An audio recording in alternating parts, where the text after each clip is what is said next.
Ducklings, welcome back everyone, welcome back to another weekend edition here of the KSL, the Korean StarCraft League, week number 90, your monthly dose of KSL action. I'm of course your VIP with you and joined by these amazing players and by the people in chat as well. Welcome one and all, bienvenidos here, welcome to the Korean StarCraft League. Again, this is a monthly tournament organized and hosted by Dave Testa and by Chicken Man, but this is a very special and unique edition here. This is the farewell edition for Chicken Man. If you recall, this event was covered live on Saturday, and we at the time were casting the CranKy. We were casting the CranKy playoffs, if you recall.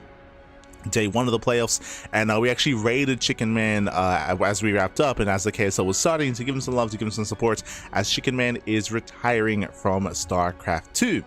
Now, also very quickly, and I'll probably say this at the very end of the broadcast as well when there are more viewers, but there's like a weird narrative that's being spun that because Chicken Man is leaving, KSL is concluding. That's not true. That's not true. There was like some misinformation posted on Reddit, and unfortunately a lot of people are not able to confirm that they just don't check. So a lot of people think that the KSL is concluding. That's not true. It's not true. Still going to be ongoing. It's just Chicken Man is going to be stepping away and is going to be retiring from casting StarCraft, and from StarCraft in general. Feels bad, man. If you're curious, Chicken Man, the rationale for this was that a lot of things are happening IRL, so he has less time available, and he can still like stream and cast every now and then, but he doesn't want to be like in StarCraft, but like irregular like that. It's like, you know, maybe going live and casting maybe like once every 3 weeks or once a month sort of thing. Doesn't like the idea of being that inconsistent, so we'll be stepping away and again focusing on his IRL career. So again, much love. Chicken Man is a great guy. Much love to Chicken Man. Otherwise, we are going to be jumping into our series. Before I get ahead of myself, though, a big shout out to Blarg. I see Blarg in the chat. Blarg, I see too, for subscribing with Twitch Prime for 20 months. God, there we go. Thank you so much. Thank you so much for subscribing. Likewise, thank you so much to Monteon as well. I see Monteon also giving a tip, giving a donation of 50 USD. So thank you so much. Gracias, guys. Thank you so much. We don't really get many donations on our channel, so we always appreciate it whenever we do receive that. Thank you so much. We appreciate it. Gracias. As we are going to be getting into our fresh series, it is going to be our PvT. Going to be jumping into Classic versus Cure as our first matchup in the quarterfinals. Let's go. The plan here tonight is to cover the quarterfinals, this first quarterfinals match, then follow into the semis, then the grand finals thereafter. 4 series in total, as we'll be covering both semifinals. But here we go. Spawning in the top left-hand corner of Ad Attorney's Edge, we have the South Korean Terran player. We have the blue Terran representing Team Liquid. It is Cure. And spawning in the bottom right hand corner, we have the South Korean Protoss player. We have the red Protoss representing Protoss Pro. It is Classic. Let's go. And as we get into a matchup, a big shout out to Icons for the bits in the chat. Icons, thank you so much. Thank you so much for the bits. We do appreciate it. Thank you for the support as we get into our fresh best of 3. Now, as we get into our best of 3, oh god, venga. Gracias, guys. Thank you so much for gifting some subs, gifting 2 subs to the community, to Mind Explosion and to Nihilistic Optimist as well. Thank you so much for the support. We appreciate the support, man. We appreciate it. As we're getting into our series here, and again, welcome to Ad Attorney's Edge, a bit of one of the more medium to larger size maps in the map pool. But what I'm most curious about here is how PvT is developing. I said this previously, and this might be the last day we say it, but we did miss out on 2 broadcast days last week. We missed out on the Awarded TV Monday last week and Pigstar Cup. So as a result, we're a little bit out of how the meta is currently shaping out with the Hofix B patch. With Hofix B, so and especially in this matchup, I feel like Hofix B, I feel like has a lot of changes that impact Terran versus Protoss, specifically referring to the Colossus changes, referring to the gateway production changes, referring to the cost of the CC, of course, referring to the Ghost supply reduction as well. Like, a lot of changes are actually going to be impacting this matchup specifically. Personally, I don't think that the issues of this matchup have been addressed in the new patch. We already spoke about this during the podcast, so that is my big concern, is that is mid to late game PvT. We'll get into it. For now though, double gas opener out of Cure, going for a faster factory, going for a delayed CC. Likewise, classic across the map, just going for a standard opener himself. Now, because of the gateway changes, we have already seen players like Trigger and Skillets, even before the buff in the hotfix, go for like a say 2-gate blink, no warp gates. You don't warp in the warp gates, get your third base, and you actually avoid morphing in warp gates for an extended period of time. And we have seen them excel and do well, and I'm curious to see if some of the other Korean protossers are now going to be adopting that because of the buff to gateway production. We'll see. We shall see. Thanks for all that you do. Gracias, papi, gracias. And for the bits as well. Thank you for the bits. As from here, we're going to be opening up again the first Reaper that spoke out across the map. Remember, because of the double gas opener, we do have a more tech-heavy start with the faster factory, extra Reapers. This can lead into Reactor Reaper Hellion. This can lead into earlier Cyclone play, early tank drops as well. Early aggression is what is expected in TVP from the Terran side of things, just because Protoss players have the bigger advantage coming into a longer game. So eyes are on Cure to see if he can end the game earlier. We'll see. Oh, there may be. Let's go. Ruby gets turned away. Behind this is going to be a Twilight Council out of Classic, going for a standard opener of Twilight Council, most likely into Blink. We'll keep an eye on how many gateways Classic throws down. We'll keep an eye on the gates.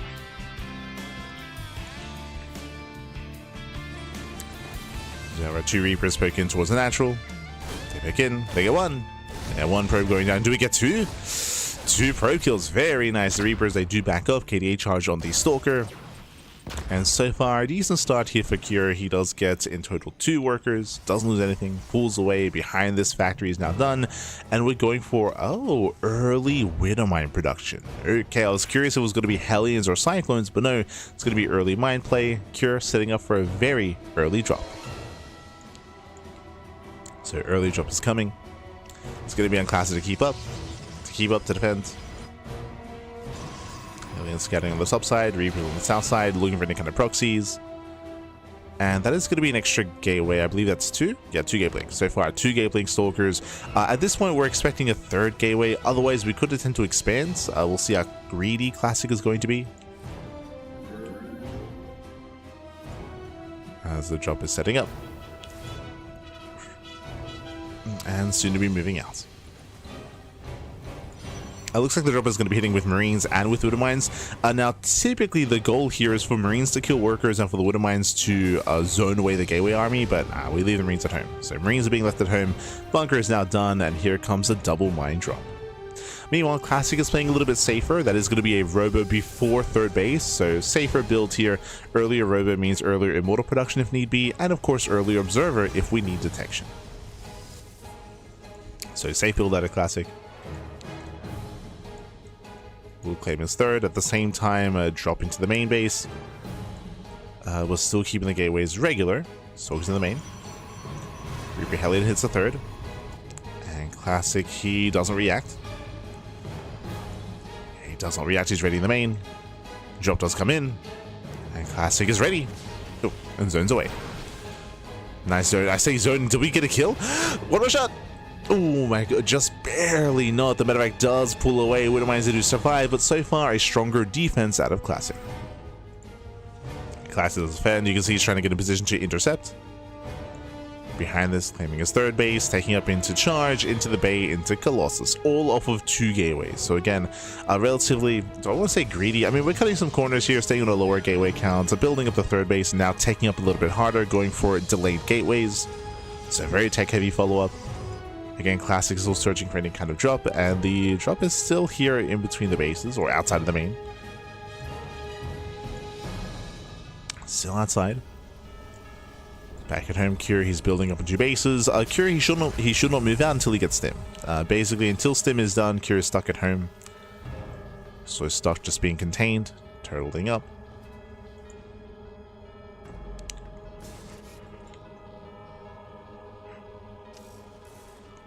To do waddle in, and the medevac is racing back home.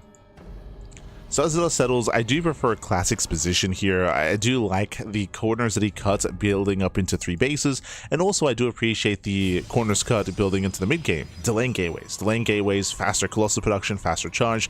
The one thing that we are going to be missing here is the Forge, so we didn't really go full greed, we didn't get a Forge and upgrades, so that's going to be a little bit lacking here for Classic, but tech-wise he's going to be secure, he's going to be fine with those Colossi. And bearing in mind, Colossus are now a little bit stronger, now they do more damage against non-light units. In PvT, that means more damage to Marauders, more damage to tanks.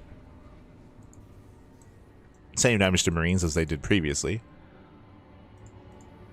But they're going to be a stronger tool against a more Marauder-heavy composition, which is quite common in TvP. That's why I mentioned that the Colossus change will have bigger impacts against Terran, more so than against Zerg.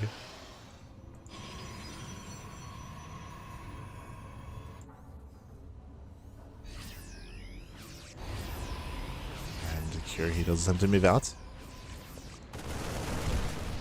Gets spotted.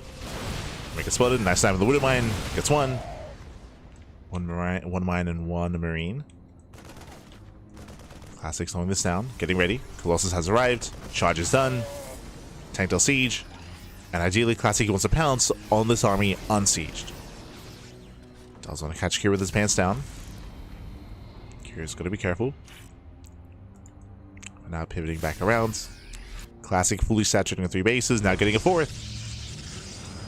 4th base is getting up.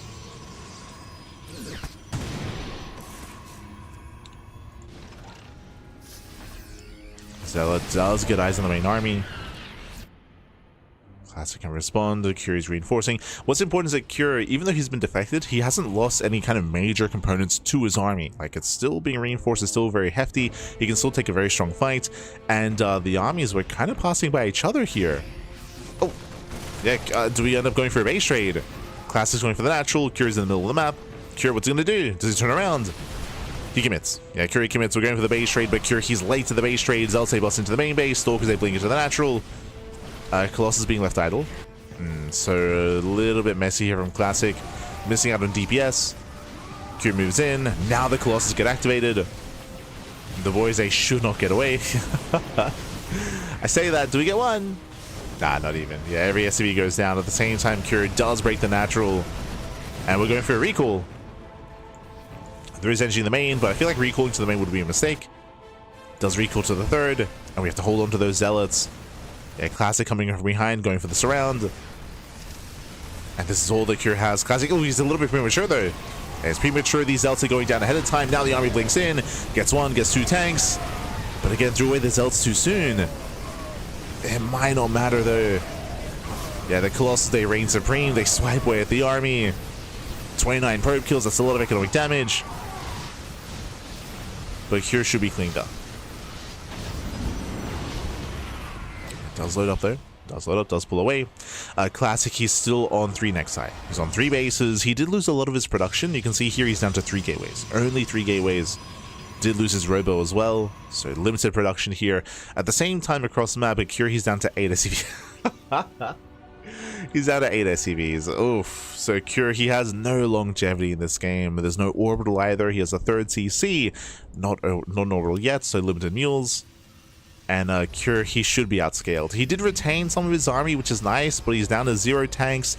He's very Marauder heavy. Like, the army is threatening for sure, but if given time, Classic will build up a greater force. So Cure's on the timer. Classic doesn't have to engage like this.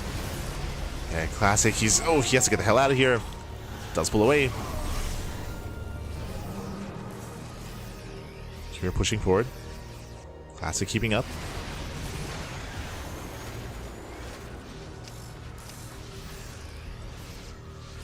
There's 2 Vikings that are putting in a lot of work. They're zoning away. Zoning back to Prism. And you can see Classic just building up in the main. No Storm, but he is making High Templar. Should be able to morph into Markons. Even going for the Colossus drop. Let's go. I guess 2 swipes off. Some damage. And this is looking better for Classic. Again, the longer this goes on, the more we're building up in the main. The bigger army Classic has. And Cure is being outscaled. He cannot keep up with the production, cannot keep up with the economy. Still only 8 SCVs.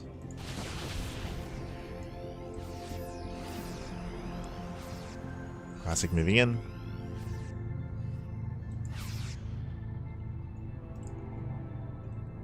And Cure backs up. Cure does back off, pulls away. Again, currently still has some potential with this army, but it is getting weaker over time. It's getting weaker.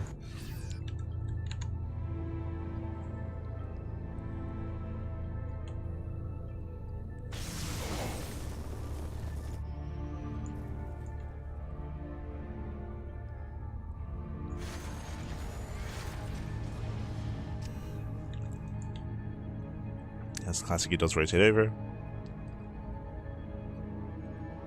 And this also shows just how the gateway changes have impacted this matchup even more so than ZVP. Like, ZVP gateway play in the mid game is still not viable. It's still not really effective. But against Terran, like, this can really shine. Shine with the faster reinforcements. Classic moving in. It's almost pure marauder. Let's go. Yeah, Liberator gets focused down. There's still 2 Vikings, but they can be focus fired by the Stalkers. Gets 1. Gets 2. Both Vikings go down. And the army does overwhelm, pushing into the mineral line. More Marines, Marauders, they all do full. GG gets called, and Classic takes game number 1. GG.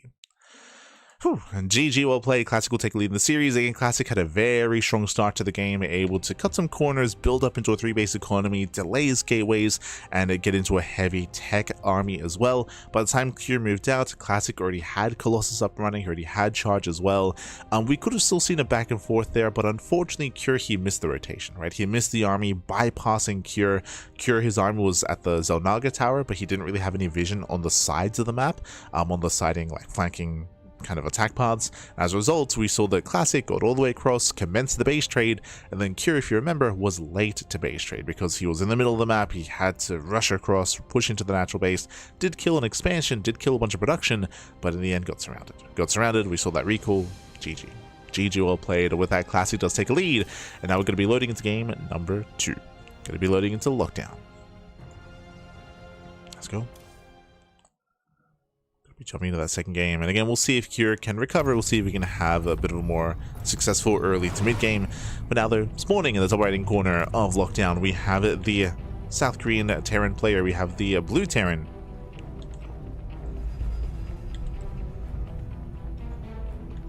Yeah, the blue Terran player representing Team Liquid, it is Cure. And this morning in the bottom left-hand corner, we have his opponents. We have the red Protoss player. We have the South Korean Protoss representing Virtus Pro. It is Classic. And Classic is leading the series currently, and we'll see if he can claim it here and now. Remember, this is best of 3 quarterfinals match, and welcome to Lockdown. Now, Lockdown has a very secure 2-base setup. We have a ramp coming into the natural. We have a trick point as well, so very secure on 2 bases. The 3rd base, depending on which expansion we take, can also be defendable. There's a lot of points of elevation. There's a lot of high ground that you can take advantage of to defend and to secure yourself on 3 and 4 bases. There is a massive attack path though here coming towards the natural, which can also be slowed down if you can knock down these towers. You can knock down the towers, slow down a push. Otherwise, this does lead directly into the natural or directly in between the bases to take over control of this kind of crossroads in between the 3rd, 4th base and the natural. We have seen many like a tank push or a 2-base Terran all in to siege up and to set up here in the middle and then just push into whichever base is least defended. I've seen that many a time. But eyes are on our players. And now we're just going to be opening up.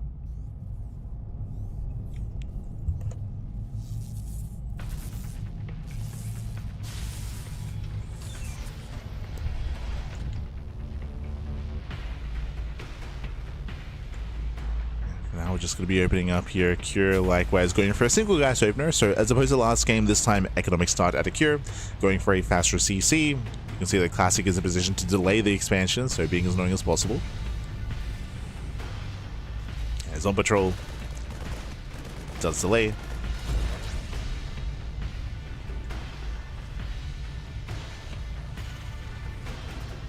Quite significantly, actually. So delays the CC. Behind this, Classic is just securing himself. In that last game, we saw Twilight Council in a blink into 2 Gateling Stalker into a 3rd base off of a Robo. We'll see if Classic goes for the same or goes for something a little bit different here. We could see something more aggressive at a Classic, going for a heavier gateway count. We could see something greedier by skipping the Robo and going for a faster 3rd base. There's still more extreme builds that we could see here, either when it comes to greedier play or more aggressive play.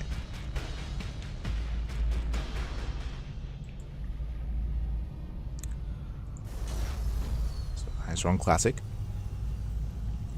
Likewise, due to the economic build here of Cure, we do see that there's no like earlier Mind Drill play coming into play here. Just still building up the Bio Army, building Marines. Oh, catching the first Adepts. Very nice. One Marine does go down.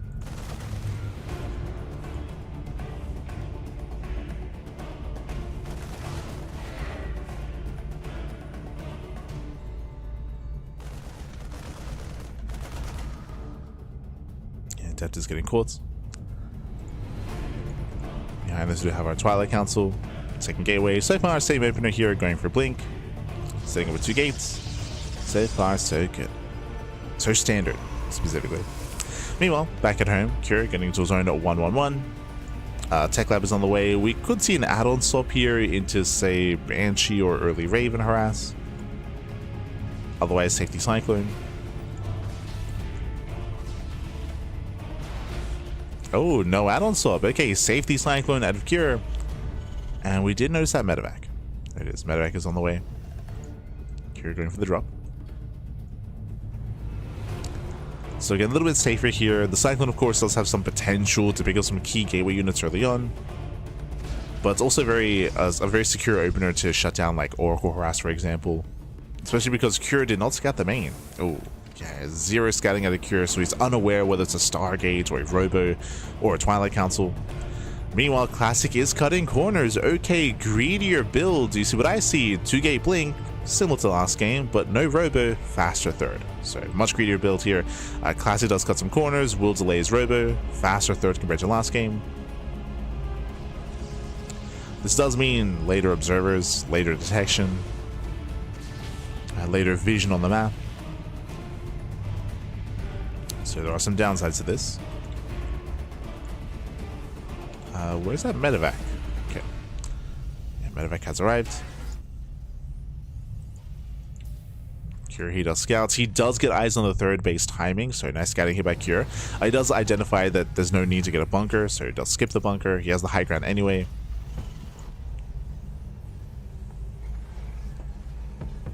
Raven is coming out, and soon can start to be active.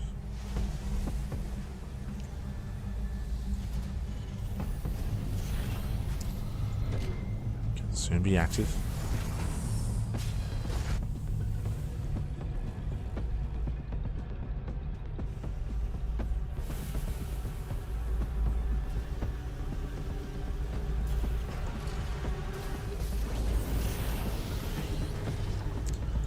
Secure does move out. See, there's 2 tanks, so there's Ravens. It's going to be a Classic to slow this down. Oh, does go for the Raven. Ooh, and massive snipe as well. Yeah, Raven falls. Not a single thing was done with it. Very nice pickup. Classic pulls away. But I believe Classic has no... Okay, he does have a Robo. Robo back at home. Charges on the way, throwing down extra gateways. Again, Classic has to get ready for this. He has to buy time. And Cure does back off. Cure pulls away. That was a Hellion. Hellion scouting across the map. A Bay is on the way for Classic. This time, this is a Bay after the gateways. So later Bay, later Colossus. We're setting up with an earlier gateway production. Massing up Zealots.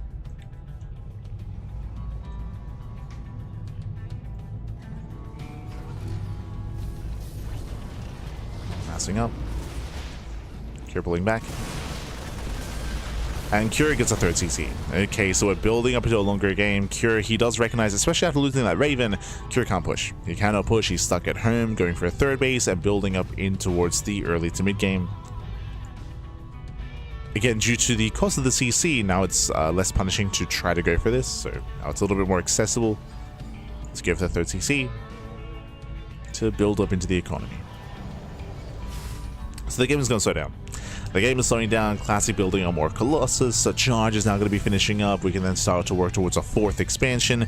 I will say one thing, just like similar to last game actually, where herO, he was deflected, that is true, but he still has a very threatening army. Like, he retains the tanks, he retains the Widow Mines, still has a very strong force. Army supply-wise is greater than that of Classic,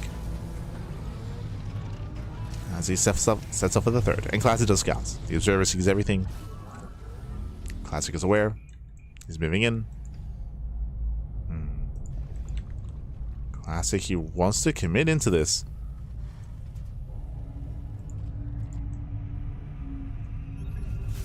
Bold move, Observer gets sniped. Observer goes down, Soldiers they pick in. And not quite worth it, taking some tank shots to the face. Classic, gotta be careful here. Let's pivot back around, going for 1-1 upgrade. Simple Archives on the way, we're taking up into Storm. Alright, taking up.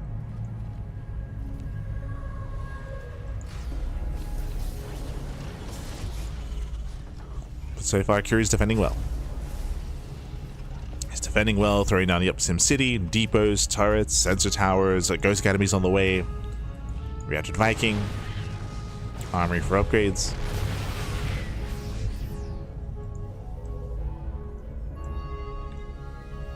Classic does dip into the main. It drops into the main base, going for the SCVs. Won't get much done though, as herO is ready. Nice positioning. herO, he does shut this down. Zones away the prison. herO, he defends. Vikings are on patrol. Oh god, he's actually going further out. Jesus. Does try to get further out. And we did mention this about TVP earlier, how due to the ghost changes, that will impact TVP quite heavily here to be able to build up a much higher ghost count to support the army. Here they come. Ghost production has begun. Vikings are amassing as well.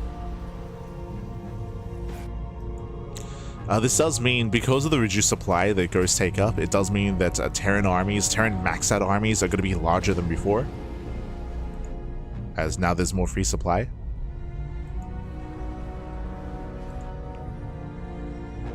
Bear that in mind.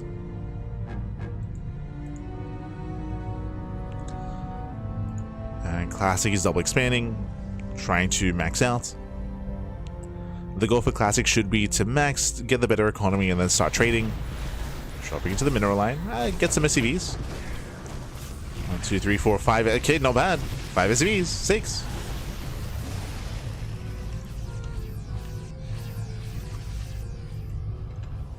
Six workers going down. Classic pulls away. Picks in, pulls back. Storm has not begun.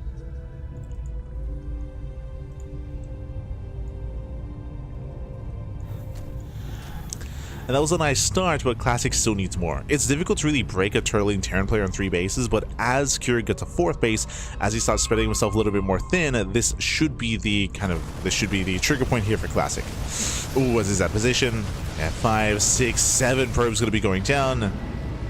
This makes me check the main. Yeah, we scare the main base as well. No warp gates. Now, this is something that we have been noticing that is, I would say, a bit of a mistake here, is that Classic throughout all this has been relying just on vanilla gateways, which is fine, it's perfectly fine, but now that we get into the mid to late game, now that drop play has begun, there's a lot of value when it comes to warping in at least like maybe 5 of these gateways into warp gates just so you can reactively warp in. Without it, drop play is much more effective as now that it takes much longer for the army to react and respond. Ooh, Prism goes down. So currently speaking of, there we go.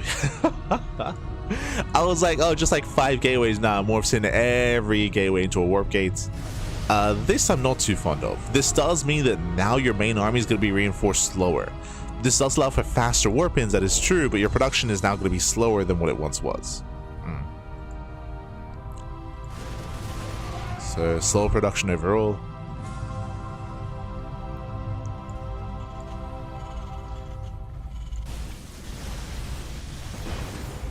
What means solar reinforcements.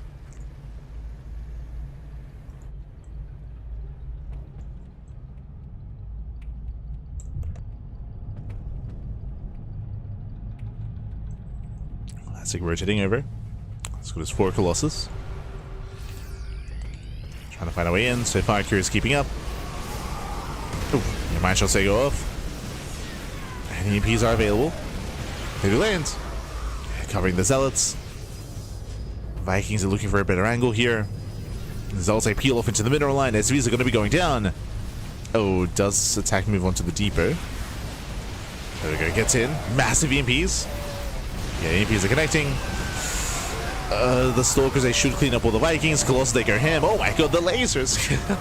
Yeah, massive Colossus wipes.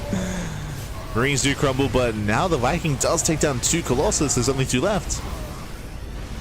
Yeah, 2 Colossus are remaining. Here come the warp-ins. Here come the reinforcements. Classic trying to force the issue, pushing further in. Does get the Viking. Catching out some ghosts. Ooh. Yeah, ghosts are being thrown away. And Classic looks like he has done it. He has done it. There we go. 21 SCV kills, cripples the economy. I'll say they just pop up here in the natural. Critical damage. Colossi they move further in. So far, nice control, pulling back the weakened Colossus. And Kira, he doesn't have much left. Yeah, he mules. He mules in the face of the Zealots. Aye, aye, aye. Yeah, does lose too much. 37 SCV kills, GG gets called, and Classic, he will claim the series 2-0. He'll advance on into the semifinals. GG. Whew. GG, well played. Classic able to just wedge himself in between the bases, push in towards the natural, push in towards the third base as well. And again, we saw that some of the EMPs were good when it comes to the main army, but the Colossus, they did so much damage in the backline. This also goes into what we mentioned previously. It goes into the idea of the Colossus being a little bit more potent against Marauder heavy compositions and Ghost heavy compositions as well. Previously, the Colossus was only really amazing against light units, but now with the buff, they're more effective against Marauders, more effective against Ghosts, more effective against that main bio ball as well. GG. GG, well played. And with that, Classic he will overwhelm, and we're going to be following Classic into the next series, into the semi-finals. Let's go. Let us go. It's going to be a PvP between Classic and herO. We're going to be jumping into our next matchup. PvP here, it's going to be on Fear and Faith.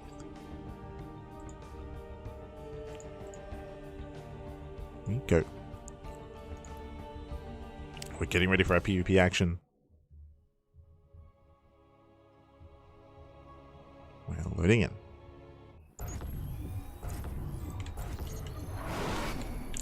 And spawning in the top right-hand corner of Fear and Faith, we have the South Korean Protoss player. We have the blue Protoss representing Team Protoss Pro. It is Classic.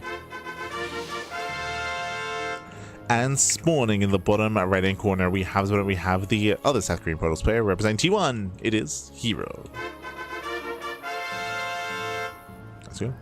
Let us go. We have our PvP, we have our matchup here. Welcome to Fear and or Faith, a 4-player spawn map. You can spawn in at any corner of said map, top right, top left, and bottom right as well. And connecting all these bases are the monorail system, the monorail tubing system here between every expansion. They do connect themselves for easier and faster scouting. That is one of the ways to kind of fix the issue that is 4-player spawn maps when it comes to the RNG factor. Does make it a little bit faster, a little bit easier to confirm your opponent's spawn location. Now we do have close spawns. Close spawns does favor hyper-aggressive play. There is a ramp coming into the natural, so it looks like Classic wants to go for a greedier build. He wants to go for a gate expand, cutting some corners. Meanwhile, herO going for his own setup here further back in his own main. Of course, when it comes to PvP, aggression is favored even more so than previously. All-ins are more favored as well. I do want to dispel like there's like a false narrative that's going on that's like, oh, the reason why these matchups are more aggressive is because it's a new patch. That is not true. The reason why it's more aggressive is because the warp gate changes. In PvP specifically, because of the fast warp-ins with vanilla pylons, you no longer need a proxy gateway. You don't need a proxy gateway to go for an all-in and to commit to reinforcing fast across the map.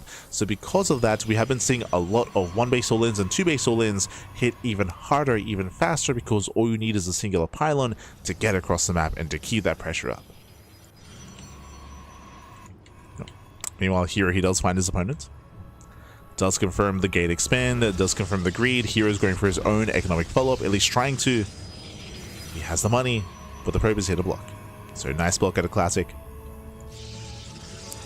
Classic does get away with the greedier build. And herO so far just, there we go, going for the Nexus. Now, what's important here is that Classic does confirm this. Classic, he scouts the Nexus, he does scout the setup here, so Classic is now aware that herO is going for a delayed economic build. Classic knows that he is safe. Safe back at home.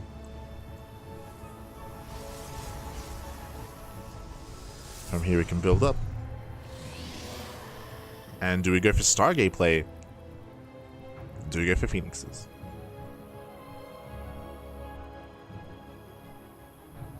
Again, Stargates are a very common follow-up, and Phoenix Wars are very common off of economic builds, but specifically the Korean Protoss players do, whenever we are tempted to go into Stargate and Phoenix Wars, they always do the best they can to deviate away from that. It's not a very enjoyable play style, it's not very enjoyable, so players like Classic, players like herO, they typically try to deviate after opening Phoenix. There's the initial Stargate. From herO, eyes are on Classic, he throws down a second gateway. I feel like if Classic wanted to go into Phoenixes himself, we'd already see a Stargate. It does feel very late. Feels very late for Classic. Which is a concern.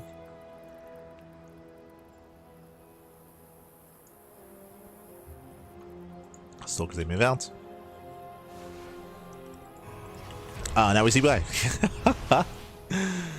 So because they move out, Classic is getting 2 gateways back at home, and we are setting up a proxy pylon across the map to reinforce. Classic trying to move in. Just trying to move in. Gonna be zoned away. Yeah, gonna be zoned back. It is gonna be a Twilight Council follow-up here by Classic, working towards Blink. And meanwhile, the Oracle's on the way for herO.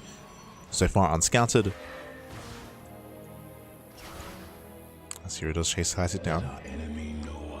Nice hold damage on one of the Stalkers. Jesus. There's a lot of hold damage. Classic needs to pull away.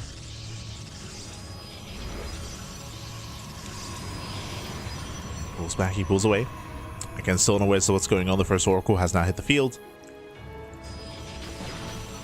2 more gates are being thrown down, getting up to, I believe, 3. Yeah, 3 gates set up. So Oracle steps in. Okay, 1, 2, 3 probe kills. Already getting out of hand. 4 probes go down. We go further into the main base. Army's out of position. No battery either. And that's going to be 6, 7 probes. 7 probe kills in the main base. At the same time, Stalkers they push in. The wall off does complete. And Classic's in trouble because hero's not done. Here comes the second Oracle. And again, completely unscattered. Classic, he did not see the main base. Did not see the tech of choice. That's why there's no batteries. That's why there's no army in position. Oracle gets 1, gets 2 more probes. 9 in total. And Classic, it looks like he's going for a 2-base all-in. We do see a gateway explosion. He's got 2 gateways done, 3 on the way. It's going to be a 5-gate setup on 2 bases. No, the proxy. Proxy gets found. Is going to be cleaned up. And Classic even gets supply blocked as well. Ay, ay, ay. Not like this. So a very rough early game here for Classic. He has to break down his own front door. herO setting up. What is herO seeing? He is aware of no 3rd expansion. He saw 3 gateways at the natural. He saw 1 extra gateway in the main. He saw at least 4 gateways. And of course, he's aware that he's dealt critical economic damage. So you can see he's ready in the main. Or ready at the natural. Sorry, he's just ready back at home, ready to receive. He's expecting an army, going for a ninja. It was off center. Does go for the ninja base. herO. Goes Goes the expansion. Double Oracle across the map. And herO, can he defend? A lot of this will come down to the stasis traps. Oh, the bait! The bait, pappy. Race that one. Race that one stasis. Oh. No! Oh, the other stasis does catch half the army. Ay, ay, ay. Massive connection. The Oracles, they bust into the mineral lines. Probe's going to be going down. Getting another 5, 6, 7 probe kills. Classic is all in. He's all in, but he's all in with half the army. Oh, hero's fighting out of range of the battery. There we go. Does pull back. We'll bleed out a couple of stalkers, but he's holding on. Yeah, holds onto the ramp. That's 11 probe kills across the map. Again, the longer this game goes on, the better it is for herO, especially with the ninja third base. Iron Blink's in. Classic, he is one-shotting. Nice swings. Okay, nice swings, but 1, 2, 3 stalkers going to be going down. Classic, he may still just have too much. It is close. Fury pulls back to his main base, and he does have better production. Yeah, he has stronger production. He has a defensive advantage. Producing more stalkers, will lose the battery, but herO holds. And here he does hold. He has plenty to defend. He has the production. He has the economy.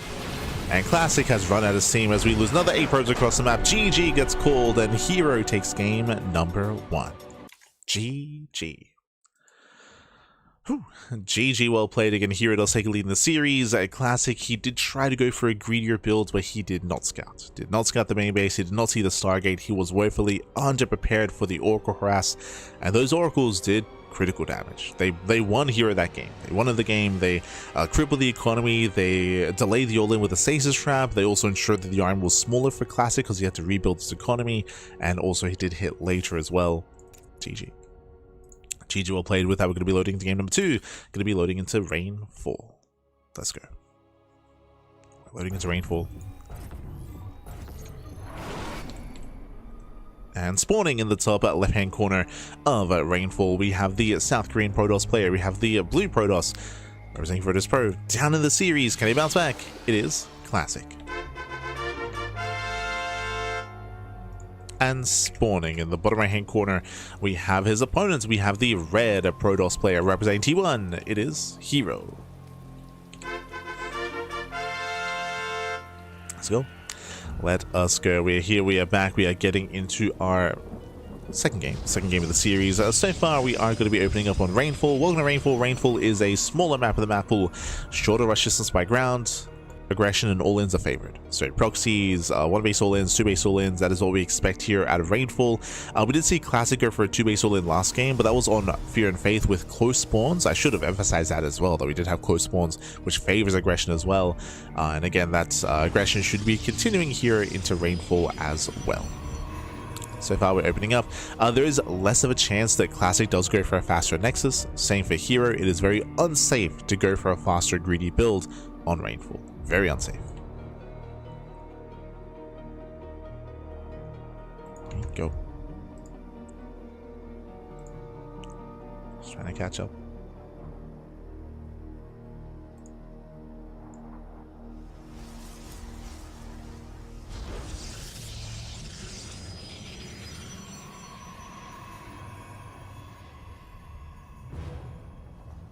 So now herO does back in. Does poke in, does confirm the 2-gate opener. Likewise, herO, he's going for a single gate opener himself. Okay, herO's cutting corners. Gate Cyber Expand or Gate Cyber Tech out of herO. Meanwhile, Classic playing standard. Classic will have extra units to work with, that is true. herO will be able to save some money here and potentially can go for a faster expansion.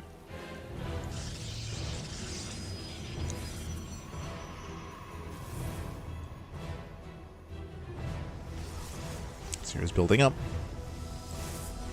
I'm assuming the hero's going to cancel the zealots. Oh, he's rallied. Okay, there we go. Does cancel. Gets refunds. Can now afford the expansion, or should be.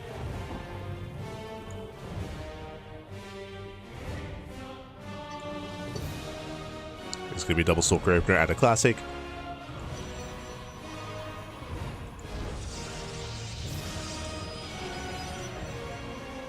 Let's open double Stalker. Oh, okay, so herO not going for the faster Nexus, but does go for the faster tech. It does open up Stargate. So Gate, Gate, Cybercore into Stargate, into Nexus. With this, we can go for the Oracle. We can harass across the map. If need be, here it can make defensive Void Rays. If Classic commits. We're now rallying across the map. We have 2 more Stalkers on the way. Another big factor of aggression in this matchup is also because of the increased production. So units do arrive faster and do reinforce faster as well. As Classic, he does have the superior Stalker count. They're still coming. The rest is still on the way. herO does rescout. He does confirm that there is a Nexus. No one base all in. So he does confirm. And Classic didn't see that it was not a 2-gate opener. Oh, I'm getting a little bit of deja vu here. Thankfully, there is a safety. No. There's a battery at the natural. Oh, it was cancelled. No battery. No battery. The Oracle has a lot of potential, assuming that it does not get scouted. Classic poking in. And Classic should be aware that something's wrong in regards to the Stalker count. And Classic, he does almost get a Stalker here. Base is about to finish. herO moves in. Void Rays on the way, as we mentioned, just to be safe. That Oracle has a lot of potential. Nice force fields. Looks at 1. Yeah, catching at 1. 1 Stalker goes down. herO has to pull back. At the same time, the Oracle does hit the main, and probes will fall. Yeah, losing 4 or 5 workers. Denies any kind of mining in the main base as well. 0 economy. The Void Ray is coming. That's going to be 9, 10. Oh, 9. 9 probes go down. Critical damage. Again, Classic, there were signs that something weird was going on. There were signs. And alas, Classic, he should lose all these Stalkers. Yeah, he's going to be chased down. Going to be forced back. Classic is trying to reinforce. Proxy Pylon gets shut down. But we just ignore it. We just keep pushing. Again, here, he wants that Stalker. He wants it. He overextends. Does he? Prismatic Calamity is activated, gets 1, 2, 3 Stalkers. Yeah, GG gets called. The Void Ray shuts every Stalker down. And herO will claim the series 2-0. GG. Whew. GG, well played. herO, he will claim the series. He will advance on to the grand finals. Again, a Classic. He unfortunately didn't piece together what was going on. Again, considering the mirror matchup here, he should have recognized that the Stalker count was low for herO, and herO was being very defensive and being very tentative with his army for good reason. Likewise, herO's natural was also a little bit faster as well. Those two things should have kind of like should have piqued the curiosity there of Classic. Alas, it didn't. So Classic just kept on pushing, kept on warping in, kept on being aggressive. Did not piece together that something else must have been thrown down earlier ahead of time, which would signify why the gateway count was, or why the Stalker count was lower. And as a result, there was no battery in the main base. The Oracle popped off, crippled the economy, and kind of forced you all in with the defending Void Ray as well. Classic got shut down. He got shut down, lost everything. GG. GG, well played. With that, herO, he does claim the series 2-0, and with that, we have our next semis getting ready for us. So herO is waiting in the grand finals, and he's waiting for a Zerg opponent. Which one? We're here to find out. We're here to find out. It's going to be a ZVZ between Solar and Rogue. Going to be loading into at Attorney's Edge. Let's go. Let's go. As we are loading in. The other possibility as well, actually, is that it's possible that Classic, upon scouting and upon seeing the lower Stalker count, he recognized that there was maybe some earlier tech, but he chose to just rally and was hoping that maybe he could just break herO regardless of what was going on. There's a chance that that also might have been a decision that was made. Unfortunately, didn't quite pan out. But here we go. We're getting into our next game. We're getting into our next semis, and spawning in the top left-hand corner of At Attorney's Edge, we have the South Green Zerg player. We have the Blue Zerg. It is Solar, getting 10 pulled. And spawning in the bottom right-hand corner, going for the 10 pull, we have the Red Zerg player from South Korea. It is Rogue. The 10 pool is upon us. Again, we spoke about, we made a blanket statement earlier about mirror matchups and how they're all much more aggressive than previously, just because of the changes made to the game, and that also applies to ZVZ and to TVT as well. In PvP, you saw that come into play with non-stop 1 base play and 2 base play. Here, 10 pool out of Rogue, but not just a 10 pool, it's going to be a 10 pool into a 12 gas. Interesting. So, what's happening here? A 10 pool is a quote-unquote macro build. It's a way to be aggressive across the map and then you expand behind it. Has been very trendy, and we can see Solar play safe, pool first. Safety build here by Solar, but there's layers to this. This is not just a 10 pool, it's also a 12 gas. Because of this, very early link speed and potentially Bane Bust. We might go for a faster Baneliness behind this to morph in 2 Banelings across the map and to break Solar. This is a very aggressive build here by Rogue, more so than just that 10 pool. Yep, there it is, there's that Baneliness. So again, this will allow for 2 Banelings to morph in across the map to reinforce those lings, and the goal there is for Rogue to take the fight and to kill the hatchery. So again, this is a much more committed variation. Now, Rogue, he did pull 1 out of gas, bear that in mind. We did see a variation of this build during RSL over the weekend. If you recall, did see a variation. I believe because we're only keeping 2 in gas, Rogue can expand behind this. Was if we had left 3 in gas, then it would be more committed. We'll keep an eye on it. For now, Lings that do poke in. He still continues gas production though. Gas income. Here come the 2 Banelings. Yeah, 2 Banelings they morph in. Rogue, he still stays in. Boys are being pulled. This is good for. This is better for Rogue. Rogue, he wants those drones. Oh, this round. No, this should not happen. This should not happen. Rogue with some miscontrol. He gets fully surrounded. The Lings go down. Now Banelings are whirling in, but there's nothing to support the Banelings. Yeah, this does not pan out. This does not pan out. This had potential, but nice Baneling connection towards the end. 2 more Banelings rolling in. It's getting out of hand. It's getting out of hand. 5 drones. Yeah, so miscontrol by Solar now. 5 drones do go down. Getting up to 6. 7. There's that 1 very weakened drone here. But damage was still done. Rogue, he stayed in gas. He did not expand, but GG. GG gets called. Not good enough damage here, and Solar takes game number 1. GG. Whew, GG, well played again. Rogue, he kept mining gas, he was all in. Rogue was all in, and Rogue did not do enough damage. The Queen popped out as well, winding it back. A lot of this came down to Rogue getting surrounded. So Rogue, he did miscontrol, he did allow his Lings to get surrounded, and that was game then and there. Without all those Lings supporting the army, he could have otherwise killed all the workers, and more importantly, killed the Queen. Could have killed the Queen, but upon losing all those Lings, that means that he could not surround the Queen, he could not shut it down, and in the end did not do enough damage. GG. GG, well played. Solar does take a lead in the series. Does take a lead. And with that, we're going to be loading game 2. We're going to be loading into Fear and Faith. Here we go. Here we go.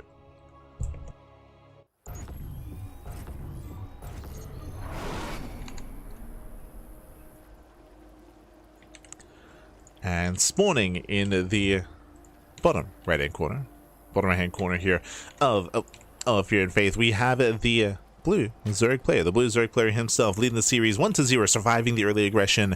We'll see if he can do it again. It is Solar. And spawning in the top right-hand corner, we have the South Korean Zerg player. We have the red Zerg, who attempted to go for the all-in in game number 1, struggling to do so here. We'll see if we can bring it back. It is Rogue. Here we go. Welcome to Fear and Faith. We once again do have a vertical close spawns. So close spawns here between Rogue and Solar. This does mean aggression is going to be favored and we can be in each other's faces, but at least this time we're droning. We're saturating. It looks like a more standard start. Because of the nature of the map itself, there's a higher chance that we go hatch first. Remember last game, Solar did go pool first, but because of the larger map and because of the RNG nature, I mean, it is now more viable to go hatch first instead. Yeah. So hatch first out of Solar, hatch first out of Rogue. Both players opening up standard. So we're calming things down. We're building up. Let's go.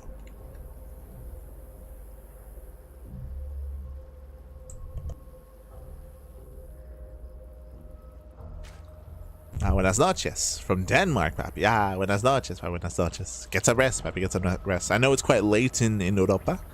I believe it's like 2 a.m. question mark. Let's have a look. 3 a.m. papi. 3 a.m. Of course, varies depending on where in Europe you are, but yeah.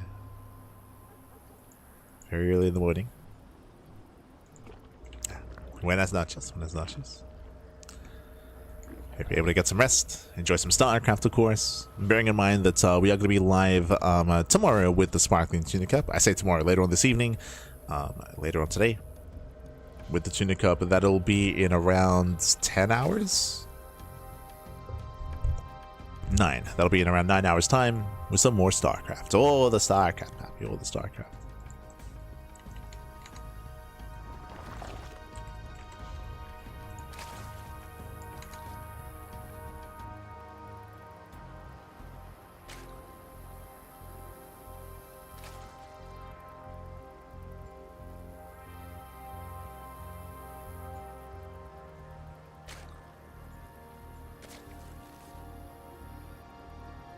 So now, again, we are going to be joining, saturating. Link speed is on the way.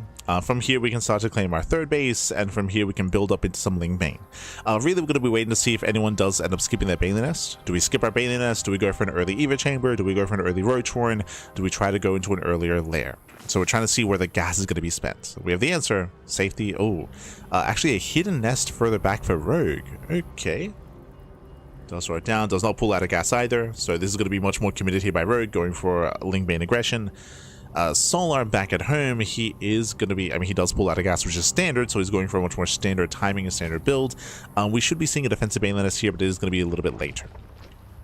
So this is a standard timing here for Solar, a more aggressive timing for Rogue.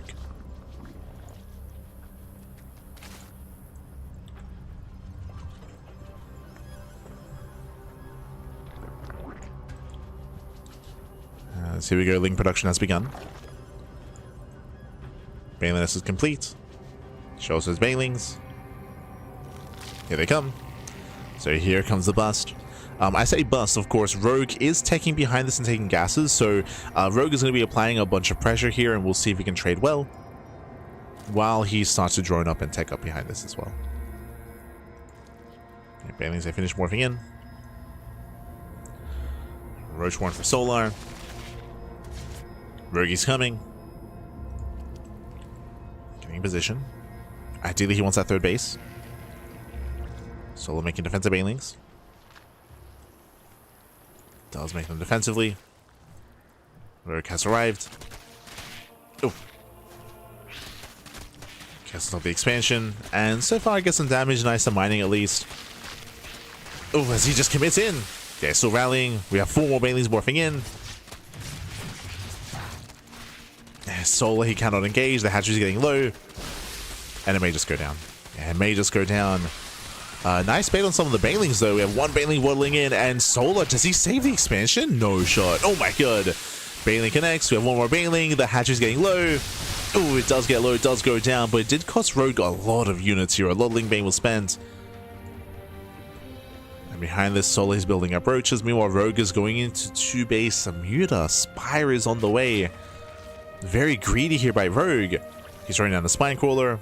Solar's going for his own counterattack. Solar, he might at least kill the third. Ideally, though, he wants more than that. Okay, it does get a scout off. Does confirm the Spine Crawler. He does see no roaches. That is the tell. Yeah, that is the tell. Solar does pull away. Baits out one of the Banelings. Roaches are amassing, and Solar's all in. You can see Solar's banking up these roaches back at home, ready for his push. Now, does this hit too late? Remember, the Spire is almost done. The Spire's coming. We're going to hit soon. Here comes Solar. And here comes the all-in. We have 7 Banelings morphing on the right-hand side. Oh, they get spotted. Oh, they don't. Never mind. But they are morphing in.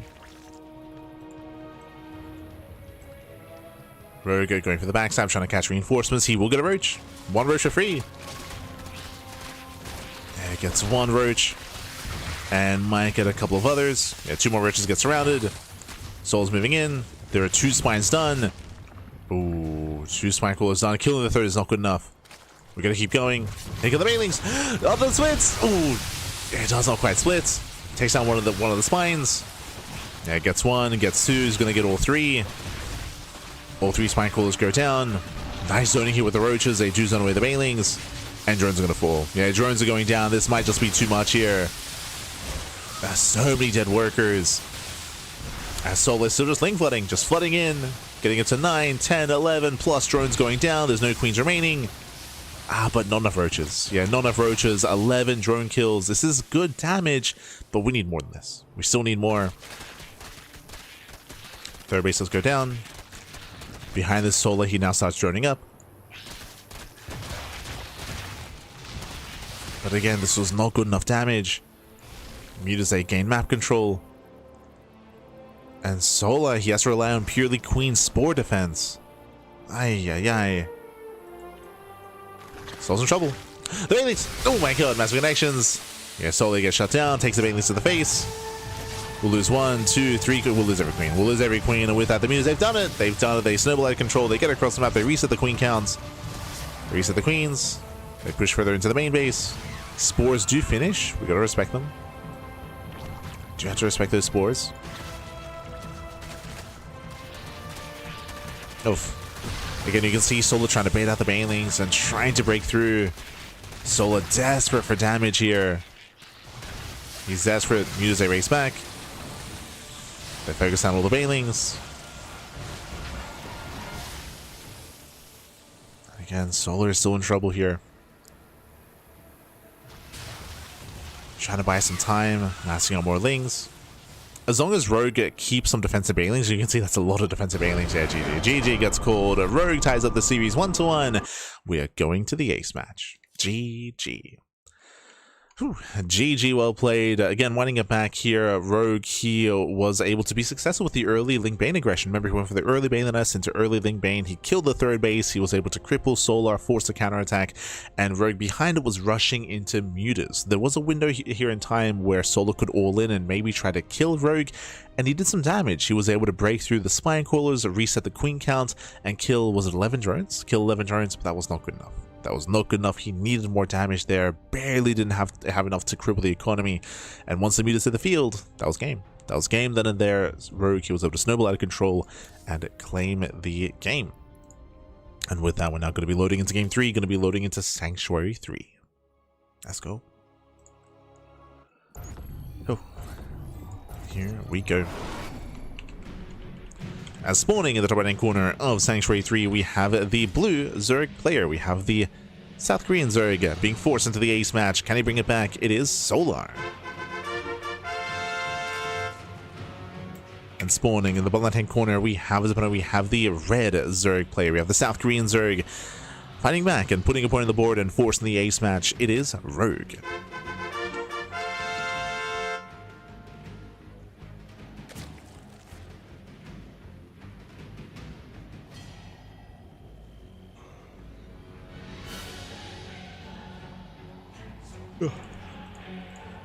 Here we go, we're loading into Sanctuary 3. Sanctuary 3, of course, does have a ramp coming into the natural, so as a result, we have been seeing a lot of 2-base play. A lot of 2-base heavy play here on Sanctuary 3.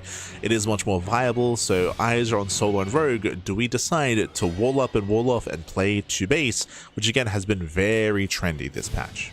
Even last patch as well. But some of these maps are a little bit more conducive to 2-base play. Pull first.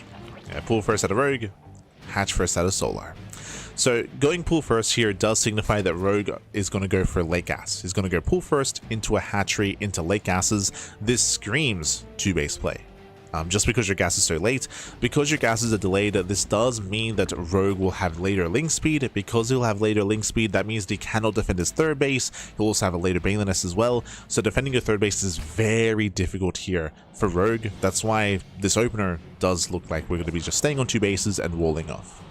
Now, if Rogue does invest into Link Speed, and he should be skipping Link Speed, if he does get Link Speed, that is something that you can do with this build, which is that you reveal 2-base play, you wall off, but you still get Link Speed, and you build up and you back up Lings, and you go for a big Link Flood, and you catch your opponent off guard with their pants down, because when Solar sees 2-base play, he should skip his Baneling Nest. So it does make for an opportunity to maybe go for a Link Flood. So there's a bit of that back and forth here, and there are some specific mind games you can go for in some specific builds and follow-ups. Keep an eye on our players. So first things first, we'll see what kind of gas, or where the gas is going to be spent for Rogue. Otherwise, Solar just droning, saturating, playing standard. Solar has the option to get into Link Speed and to get a 3rd base.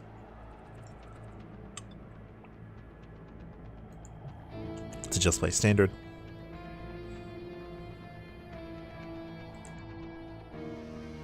Rogue breaks in, confirms the hatchery timing, knows it was hatch first.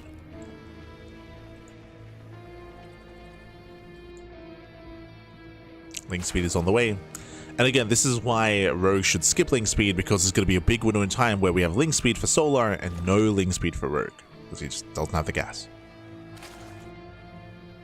Oh, that's an early chamber. Okay, very early Era chamber here by Solar. This is very unorthodox. This looks like +1 Carapace, and this can lead into a Ling Roach all-in on 2 bases. As +1 Carapace does benefit both Lings and Roaches.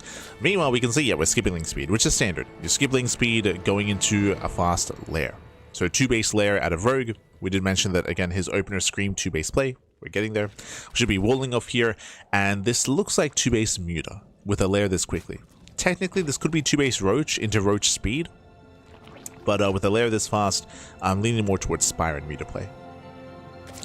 Meanwhile, as I mentioned, +1 Carapace. Again, this does scream like a Ling Roach all-in. I'm assuming that we throw down a Roach one and we skip Banelings. Solar Heat confirms there is no 3rd. Fun fact, this is known as the Solar build. He did popularize this back in 2023, I want to say. 2023-ish era of StarCraft. Technically, it is stronger now just because of the recent buff. For those that are unaware, the Carapace upgrade for Zerg was reduced in cost, so now it's cheaper. Does make it much more accessible. Yep, and we're skipping Banelings, going for the Roach Warren. Solar's going to have a big timing available where you can hit with +1 Carapace.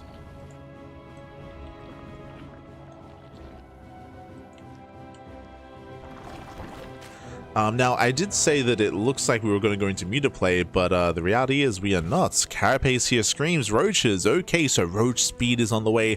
Rogue is not going 2-base Muta, he's going 2-base Roach. 2-base Roach. Solar has, of course, a faster 3rd, the better economy. Now, this doesn't have to be an all-in. I mean, the fast Roach Speed does feel that way, but technically you can expand, you can slowly build up your Roaches, you can break out, then expand, and then build up into the mid-game. We'll see how committed Rogue is going to be. We'll see if he expands or not, as that's going to be a lot of Roaches. Rogue is building up a lot of Roaches. Rogue, I'm sure, is hoping he will have the upgrade lead, but because of the early Eva chamber from Solar, that's not the case. Solar will be ahead in upgrades. Solar, he also just scouted, and he just saw the researching on the Roach Warren, so he now knows that it should be Roach heavy play, not Mutas. So big scout there for Solar. And the Overseer should confirm. Yeah, the Overseer is going into the main. We'll confirm lack of Spire. Roaches are amassing, and Rogue is getting ready to move out. Here he comes. Yeah, here comes the 2-base all-in. See Rogue just rallying everything across the map. Solar, he does spot the move out. He's fully aware. Back at home, he's getting ready. Remember, Solar, he has equal upgrades. Technically better upgrades. Faster upgrades. With +1 in range now on the way. He's not going to be having any Spine Callers to defend. He's down in Roaches, but he does have Queens. Yeah, the Queens they pull together. Defender's advantage for Solar. Does have that advantage. We can see that Rogue is coming with his Queens as well. He's waddling. He's waddling across the map. He's coming with everything. And either Rogue kills Solar or he dies trying. Because again, Rogue will be outscaled due to the upgrades and the economy. Ooh, Valze connects in favor of Solar. Oh, we'll take one to the face.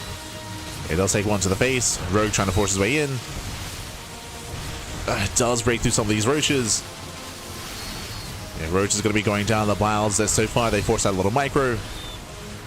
Oh, they forced a little stutter stepping. Queen's going to be falling. And Rogue is gaining ground, but bearing in mind, we still have these reinforcements popping out. Yeah, they're coming in for the surround, and with that Solar, he does come in from behind. He does take down the Ravagers. 1, 2, 3, 4. Every Ravager's going to fall. Heavy losses for Rogue, and Rogue does not have enough. He does not have enough. Not like this. Getting plus-1 range about to kick in. Solar cleans up the army, cleans up the roaches, and the all-in has failed.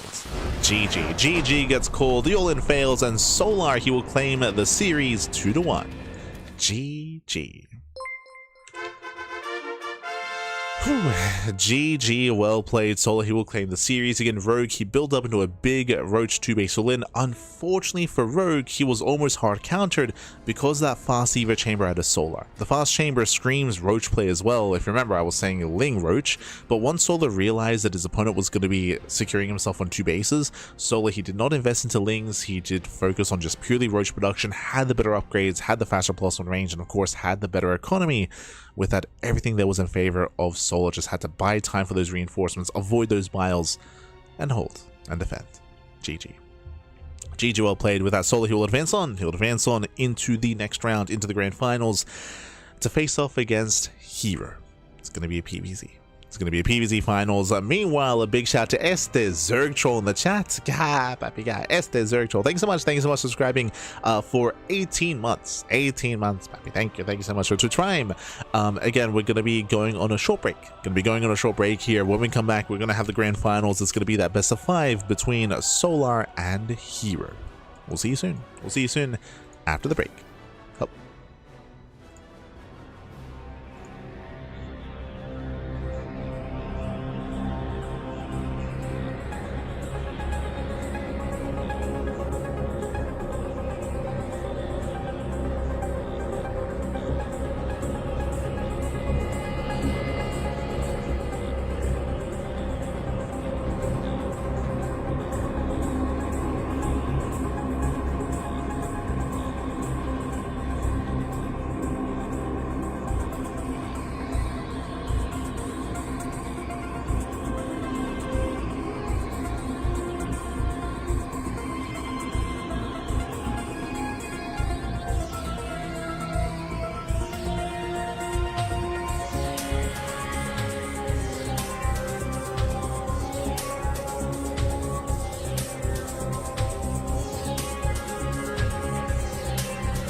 everyone, welcome back. Welcome back to the grand finals here, los grand finales of the KSL, the Korean StarCraft League, week number 90. Again, we are back with the grand finals. It's going to be a PvZ between herO and Solar. Let us go. herO, of course, he just took down Classic in the PvP matchup. Solar just took down Rogue in the ZVZ matchup. Non-stop mirror matchups in the semifinals. But this leads us here into the grand finals, the final series of the broadcast. We're hoping for a bit of a longer back and forth. Remember, the semifinals are very short, a lot of aggression, a lot of 1-base all-ins, 2-base all-ins, a lot of hyper aggression in the mirror matchups. Here, coming into ZVP, there's a lot to discuss. We'll be talking about the meta, we'll be talking about the current states of the matchup once we get into this. Let's go. Let us go. Game 1 is going to be on lockdown.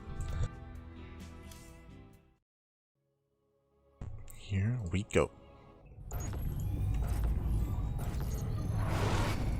As spawning in the right-hand corner of a lockdown, we have the red Protoss player. We have the South Korean Protoss representing T1. It is herO. And spawning in the bottom-hand corner, we have the blue Zerg player, the South Korean Zerg, representing himself. Currently teamless. It is Solar.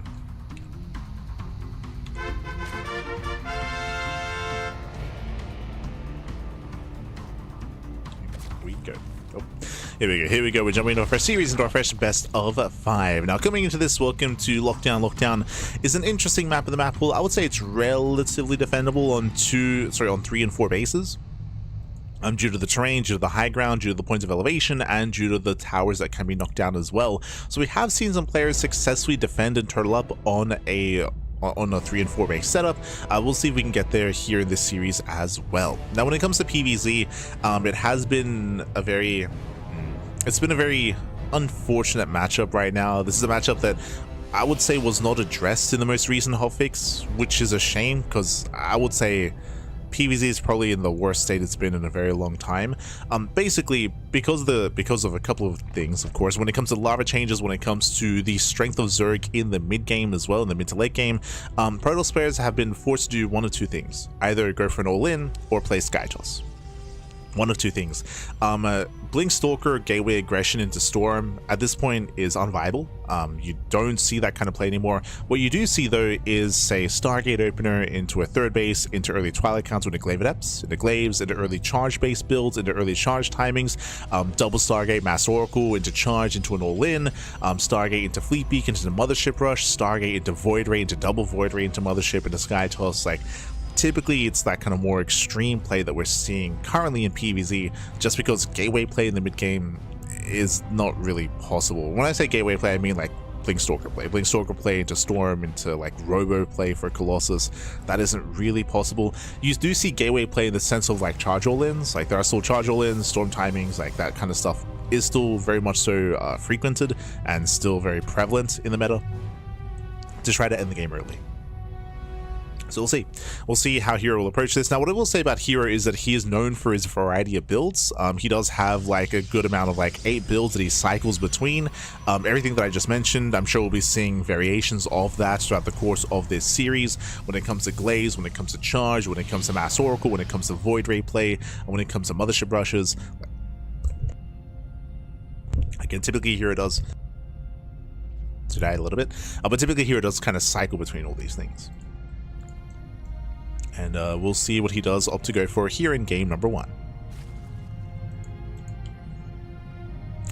Meanwhile, Solar, he's going to be opening up Hatch Gas Pool, Standard Opener, pulls out a gas, going to Link Speed into a 3rd base. Everything's looking normal from Solar, which is normal. Really from Solar, we're looking to see if he does go for how he spends his gas. Does he go Evo Chamber first, Roach Horn first, or Lair first? That's kind of like the big deviating point for Zerg and ZVP, is how they initially decide to tech. Meanwhile, Stargate Opener out of herO, which is standard, just Stargate Opener. From here, we can go for an Oracle into a 3rd base, or we can go into a Void Ray into a 3rd, or we can go Oracle into a Twilight Council first. Because the Stalker, this should be Oracle. Typically, you don't get a Stalker and a Void Ray because their goal is the same. The goal is to hunt down the Overlord and to deny vision, deny scouting, but no, we are going for the Void Ray as well. This is a big investment here. The Stalker does try to find the Overlord. Void Ray will hunt it down. and this will deny vision and deny scouting. But this is a big investment. Going for both Stalker and Void Ray early on. This does mean that there's very little harass. There's no Adept harass at all available here for herO. No Adept harass, and of course no Oracle harass either. So Solar is going to be left alone to drone, to saturate.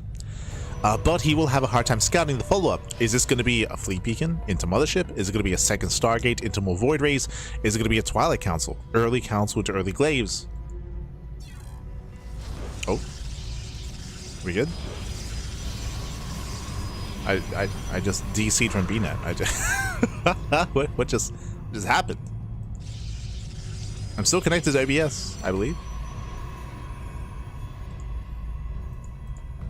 Hold on, I'm just double checking.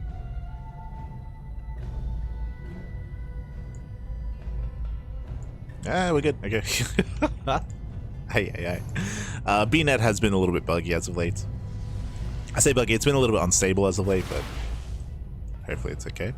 Yeah, well, we answered double Stargate. So it's going to be a Stargate into Forge. The Forge is going to be for cannons, shield batteries, into second Stargate, into Mass Void Ray, into Sky Toss. As I mentioned, this is the more standard build. This is much more standard. This is to get into the mid to late game. This is why we've been calling this like a devolution of PvZ, because we're going back to 2021 era of StarCraft, where it was like double Stargate, Void Ray into Carrier, into Mothership, into Sky Toss. This is kind of what PvZ has devolved into. I use that framing just because I think it's a negative thing. I think it's a negative thing that we're back to this after getting away for so long. If you're a little bit newer to StarCraft, back in the COVID era of StarCraft, it was all that we would see, like double Stargate, Void Ray, into Sky Toss, and it was not an enjoyable experience. It was not as bad as like the Swarm Host meta in Heart of the Swarm, but it was pretty awful. It's not a good time in StarCraft. As Voiders are amassing up those Void Rays. Bearing in mind that Sola currently is unaware. Oh, Sola is going for Hydras. Okay. He's going for Hydras. I'm not too fond of Hydra play against Void Ray Mothership, to be honest. I'm not too fond of it. Hydras do not scale well into a longer game, so Solar, he's gonna have a window of time where he can be effective and go for like a big 3-base all-in, but if he does miss this window, then herO is gonna snowball out of control. Something that's gonna be helping Solar is that there is no Mothership. The Fleet Beacon into Mothership does shut this down quite hard, but no Mothership left, or yet. That episode do third in the shade. They bust into the mineral line. Hey, we do get some drone kills. 1 and 2 drones. We also scout to the Mass Hydra. herO is aware. He's aware of the Hydras that do bust into the main, catching out 4 or 5 more drones. 5, 6 drones going down. herO claiming a 4th base. He's got some side defense here, and he has to get ready. So again, we're just walling up cannons, shield batteries, more cannons, more shield batteries, more Void Rays. No Fleet Beacon yet. Still keeping my eye on that. No Twilight Council, no Gateway, no ground support. We are getting +1 attack, which is interesting to me, as we still don't have charge or blink. And Solar, he's now going to start to move out. If you notice, Solar does have a 4th, but no drones. So it's a 3-base all-in. 3-base all-in and no drones, no saturation. We have Overlord speed on the way. That'll help when it comes to spreading creep. Hydras are amassing. They're knocking down some of these rocks to make use of the speed zones. So either Solar kills herO or he dies trying. And as I said before, like there is a window here where Solar can break through, like before splash damage, before storm, before Mothership. I'm a little bit surprised that herO didn't rush into either Colossus or Storm. Like, pure Void Ray is not that amazing. But there is going to be a lot of Void Rays. There it is. There's the Mothership. Oh, sorry, there's the Fleet Beacon on the way. But we're still a ways away. Here comes Solar. Here he comes. Here comes the all-in.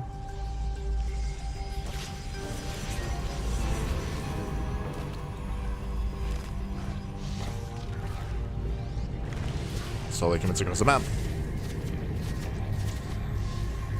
How many Void Rays do we have? 12. So 12 Void Rays. Queens have arrived as well. Oof. And here he does get one. Yeah, one queen goes down. He has to make use of the batteries and the cannons. We got a kite back. He's trying to bait the army into the stasis. He was trying to, but the stasis is baited out. And the Hydras are moving in. So far, nice shuffling at a herO. Yeah, so far, oh, has to be careful. We'll lose one. 2 Void Rays go down. Down to 10, but we're collapsing on top of the Hydras. Yeah, Hydras are going to be falling. The boys are being pulled as well. And it looks like herO holds. Yeah, here he does hold on. He does clean up every single Hydralisk here. And remember, Solar, this is all that he had. Solar, he chose not to drone. He chose not to drone. He chose not to saturate. This was it. This is all that Solar had, and the all-in fails. Oof.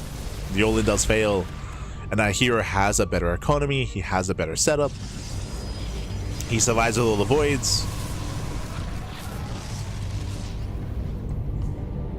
And what do? We keep making Void Rays, papi.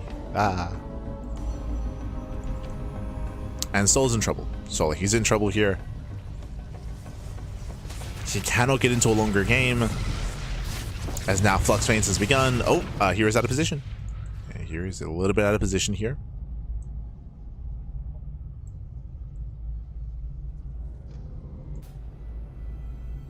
It's like a BGH build straight to carrier, make a mothership, build cannons. I mean, kind of like, again, as I mentioned, like this was the meta back in 2020, 2021.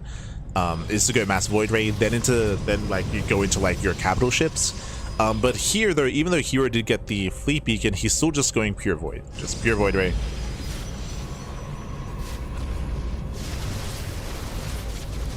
Oh, has to be careful. Once again, he's lacking some static defense here. He lacks some static D. Hydras, they do step in. The boys being pulled. These Void Rays, they're very low. And Solar, can he do it? Can he do it, Bappy? Gets another Void Ray. Yeah, another Void Ray goes down.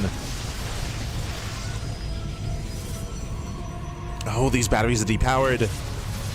We have to bring them back up. Here we're just now throwing down more batteries. And I think Solar's done it here. I do think there was a mistake that herO never got a mothership. He's had the fleet beacon for quite some time. He went into Flux Phanes of little things.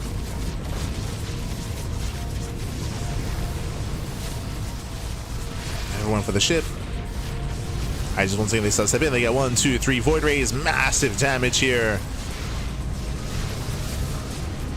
herO losing far too much. Commits in. More boys being pulled. And herO may clean this army up, but he's losing so many voids. Down to 7. But he does hold, he does survive. He's still making 3 Void Rays at a time, so he's able to rebuild. And this time he's going to have +2. Yeah, +2 is going to factor in. So better upgrades for herO. The rest of his stack defense is coming online. More batteries. Over time, this is becoming a stronger defensive setup here for herO, for sure. Stronger defense.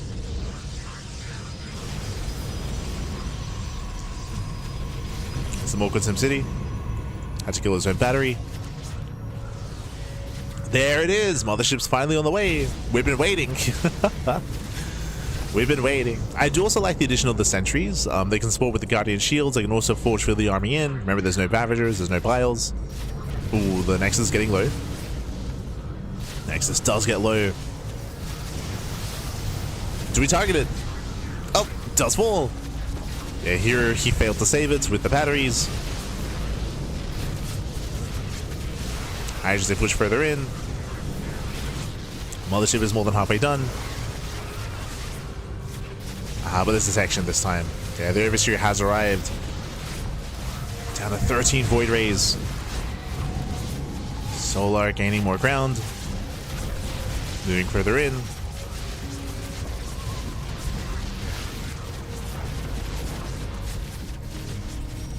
Now the Void Ray, sorry, the Mothership is going to be a very powerful supportive unit here for herO. It's very delayed, very late here for herO, but does now come online.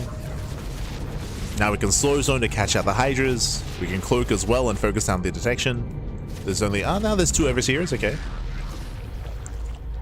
There's a second Overseer. First one gets focused. There's a slow zone. Yeah, locks down the army. but herO might have lost too much momentum. If herO still had a third, then different story. He can still keep up his production. But herO, he can't make use of all his Stargates. He can't make 3 Voiders at a time anymore. So it's too late. Yeah, the mothership is too late.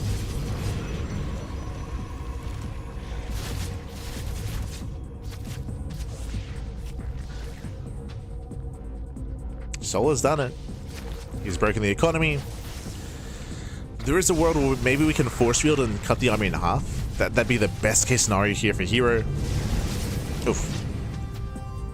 Thankfully, additional overseers. Just in case. Work is activated. Does lock down some of the queens. It looks down some of the queens, but a better concave here for Solar.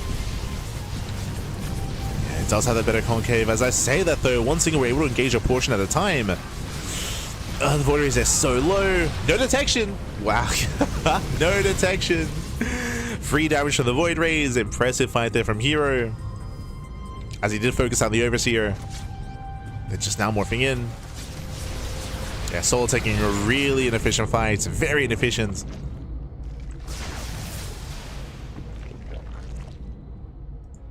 The lasers, baby.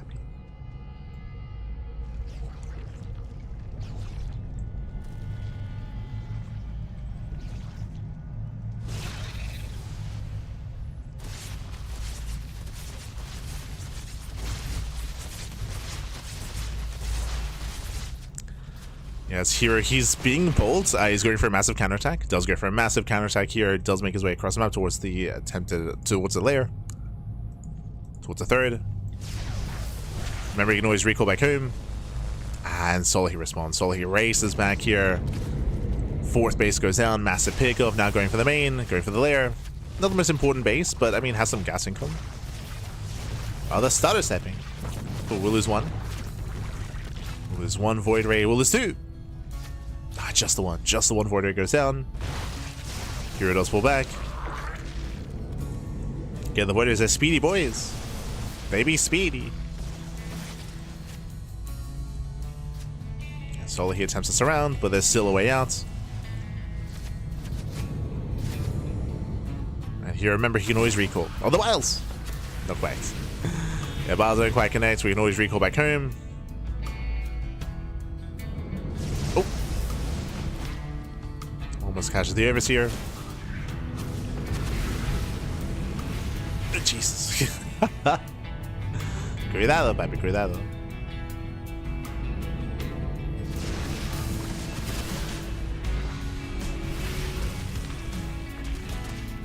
Thankfully, Solar does scout the attempted 4th base for herO. Wiles, they don't quite connect. At the same time, a second group of Void Rays being activated. 2 mid out.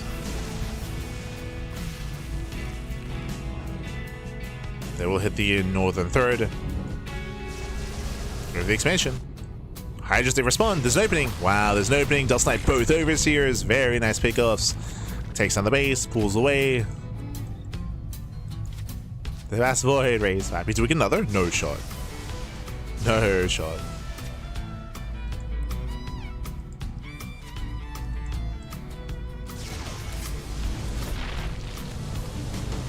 As he goes for the backup lair. Natural goes down.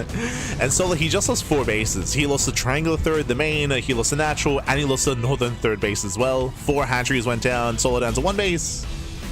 1 base left. 1 hatchery remains. More Voids are moving in. Oh, bit of miscontrol. Yeah, miscontrol out of herO. He will lose 1 Void Ray. But he's coming with everything. Yeah, so he's converging here at that northern base. Cloak is activated. 0 detection? No shot.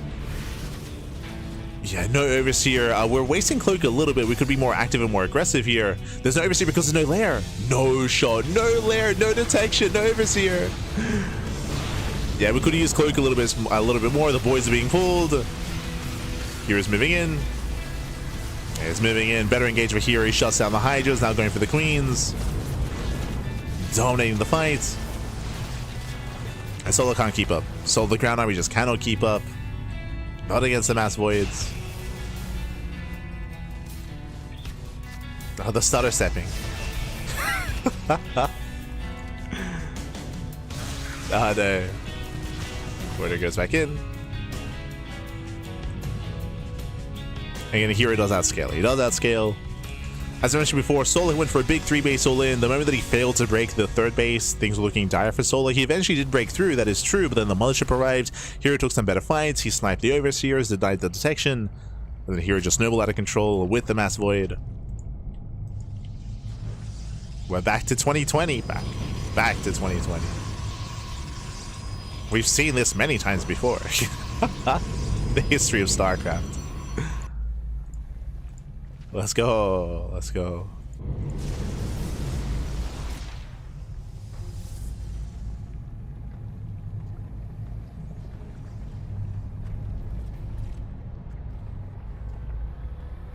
It's like Gold League all over again? No, it's like Pro Play all over again. If you're maybe a little bit newer to StarCraft, send you. This was the meta back in 2020, 2021, COVID era. If you're around during the COVID era of StarCraft. Was how things were done. So we recall over. Make our way towards the final mining base. Prismatic alignment is activated. Oh my god, the lasers! Yeah, it takes out the final hatchery. 0 hatcheries left. You can see the drones, they couldn't move. Hatchery just not finishing up with the natural. I mean, there's no value there. There's no bases. Seems that survives that Solo didn't go for Infestors of Vipers. If you missed out on the early game, Solo went for an all-in. The reason why there was no further tech is because Solo cut workers at 66, cut workers at 3-base saturation, and went for a big Hydra all-in, attempted all-in. There was never a plan for Hive tech. There was never a plan for Infestors or for spellcasters. Solo was all in because he was hoping he could end the game before Skytoss hits critical mass. Obviously, it didn't work. Clearly, it did not work, but that was the goal there for Solar. Was to avoid the mass Skytoss.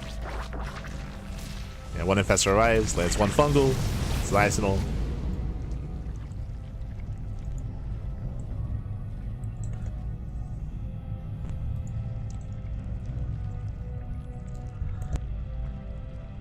Now Tempest are amassing, now he is looking to refine his army. I was able to take the forward 4th base, forward expansion. Mothership defends, GG gets called, and herO takes game number 1. GG.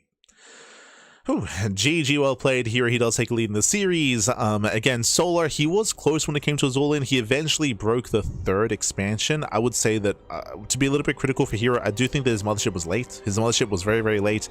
If he had gotten it earlier, I do think that herO would have had a much stronger defense at the 3rd, and probably maintained it and probably taken the game a lot faster, but things got very chaotic as he opted to delay his mothership quite heavily. I was stuck on Massive Void Ray a little bit longer and was unable to save his 3rd expansion, so he was forced towards his 4th base, but he did maintain it. He maintained the 4th base, had a stronger defense there, making use of the terrain. Mothership arrived at that point, and then a much stronger defense there, just outscaling the Mass Hydra. GG. GG, well played. With that, herO does take the lead in the series, and we're going to be loading into game number 2. Let's go. Going to be loading into Rainfall. Now, we're loading into Rainfall. This is a smaller map of the map pool. Going into Mass Void Ray like that is less viable on this smaller map, so we should be seeing some more Twilight Council aggression out of herO instead. Spawning in the bottom right hand corner of Rainfall, we have the South Korean Protoss player. We have the Red Protoss representing T1, leading the series 1-0. It is herO. And spawning in the top left-hand corner, we have the Blue Zerg player, the Blue Zerg player himself. It is Solar. Let's go. Let us go. Now, if you recall, coming into Lockdown, we did emphasize how that map does favor turtling up and defending on 4 bases, so going into Skytoss makes perfect sense on Lockdown. Here on Rainfall, this map does not favor turtle-heavy play, so we should be seeing a much more aggressive build out of herO. He shouldn't be the defender this time. It should be Solar being the defender instead. So, just winding it back, if you're unfamiliar with PvZ at the moment, PvZ is one of 2 things. Either you turtle up and go into Skytoss, or you go for an all-in, whether it's a Glaive Adept build, or going to early charge, going to Mass Oracle, going to like a Void Ray charge-based all-in instead. So that's kind of what we're leaning towards here for herO. Here he's even been mixing in cannon rushes, which caught me by surprise. But herO did cannon rush during RSL over the weekend. So again, that's kind of like the aggression that we're expecting at this point on Rainfall. For now though, we are going to be opening up. Probe moves out to scouts to confirm the initial opener. Just hatch first. Hatch first out of solo, nothing crazy. There's no 10 pool, nothing wild. No early gases.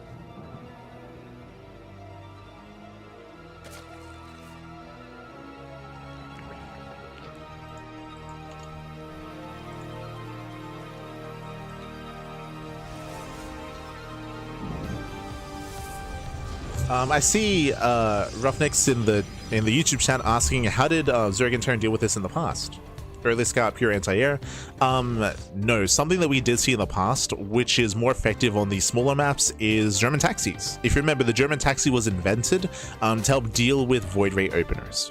So if you're curious, the German taxi is a Roach Queen all-in. It's a Roach Queen all-in with Dropper Lords. I guess a Roach Ravager Queen all-in with Dropper Lords that does hit very hard and very fast. So this is one of the other reasons why I would say it's unviable for herO to try to open Void Ray here on Rainfall. It is very map dependent. Basically, smaller maps with a much more direct rush distance by ground do allow for that to be successful, and we have been seeing German taxis rise in popularity as of late to stop Skytoss in recent weeks.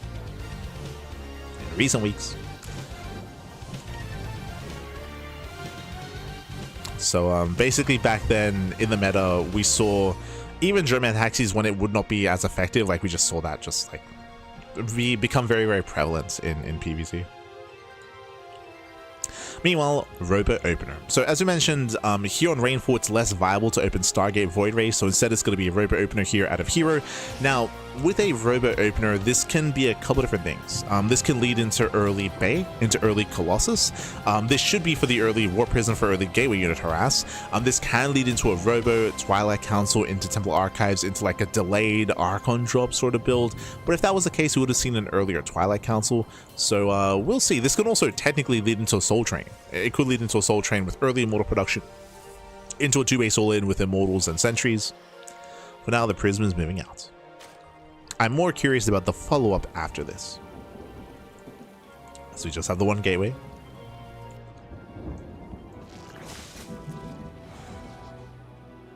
So again, is it going to be the Bay? Is it going to be extra gateways? Is it going to be a Twilight Council? So eyes are on herO. The Prism moves out.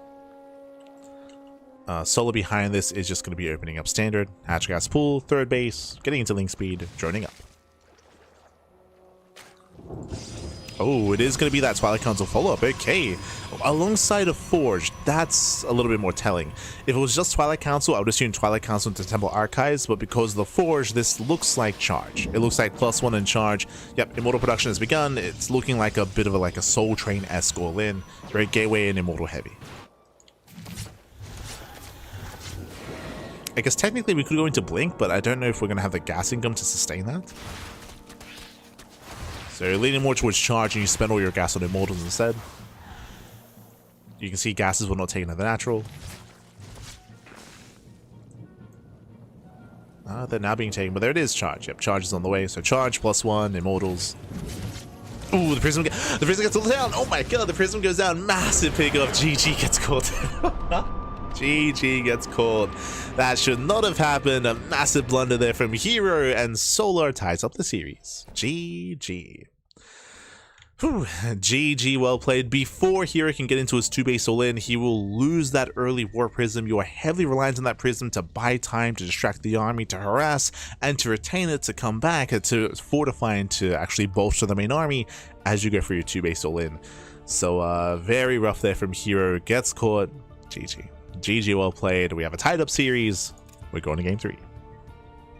We're going to game 3. We're going to be loading into Sanctuary 3.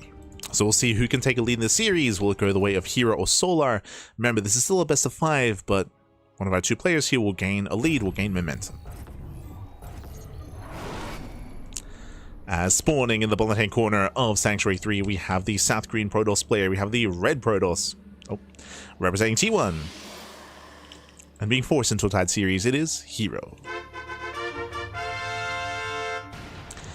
And spawning in the top right-hand corner, we have his opponent. We have the blue Zerg player. We have the South Green Zerg, tying up the series last game, able to catch out that Prism and lock it down. It is Solar.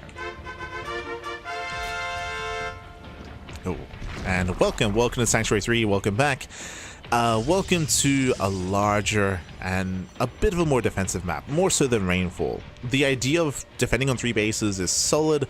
The 4th base is much more exposed, is much more vulnerable here, so we'll see if herO does open Void Ray again. I wouldn't be opposed to it on Sanctuary 3, but I do think that the 4-base setup here is going to be a little bit more difficult to get away with.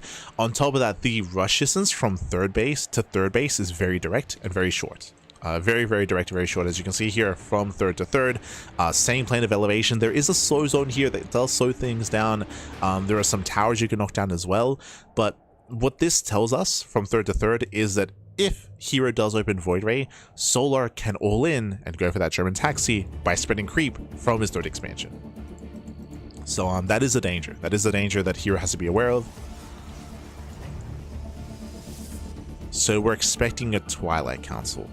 Maybe before or after the Stargate. We'll see.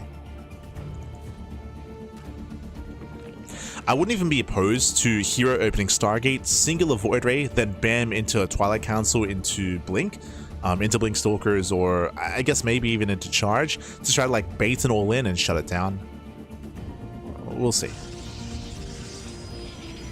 But I wouldn't be opposed to like Void Ray into Blink.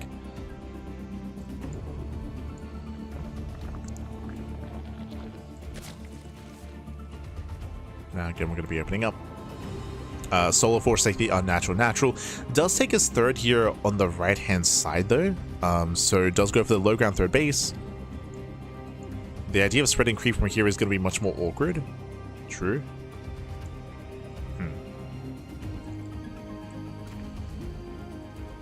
We'll see. My eyes are still mainly on herO. Mainly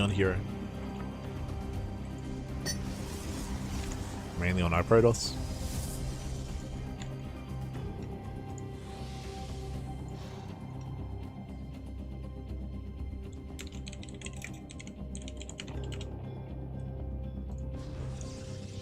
So far, it's going to be that Stargate. So Stargate open out of herO.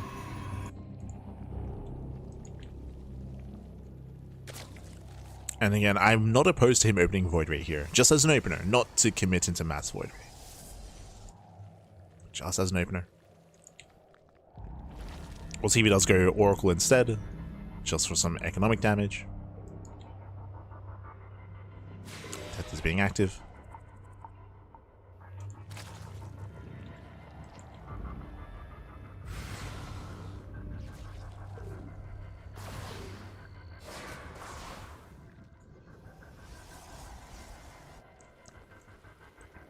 And there it is, there's that first Void Ray.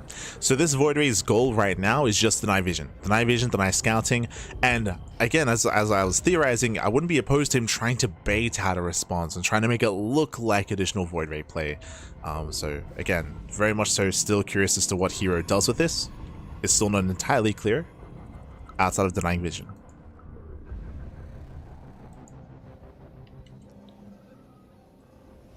Extra gateways. Does throw down the 2nd gates. This Overlord should not get into the main. Oracle follow-up. It's not going to be Sky Toss. Glory to the Daylong. Going for the Oracle. The Overlord will not confirm. herO should take a 3rd. And now we're looking to see the timing of the Twilight Council. Want to see that timing. Wings, they collapse in. Collapse in, notice they do Shade Past. No workers, no economic damage, not yet. Now shaking to the main. Void Ray distracting the queens. Does drag them out of position. There's no Spore. Oh, no Spore, no queens at the 3rd. Oracle does go for the dive. Yeah, going for the dive. The queens are now trying to waddle over. We get 1, we get 2. 1, 2 drone kills and denies mining. Third drone goes down. Very nice damage here by herO. Nice damage so far. Pulling Solar apart.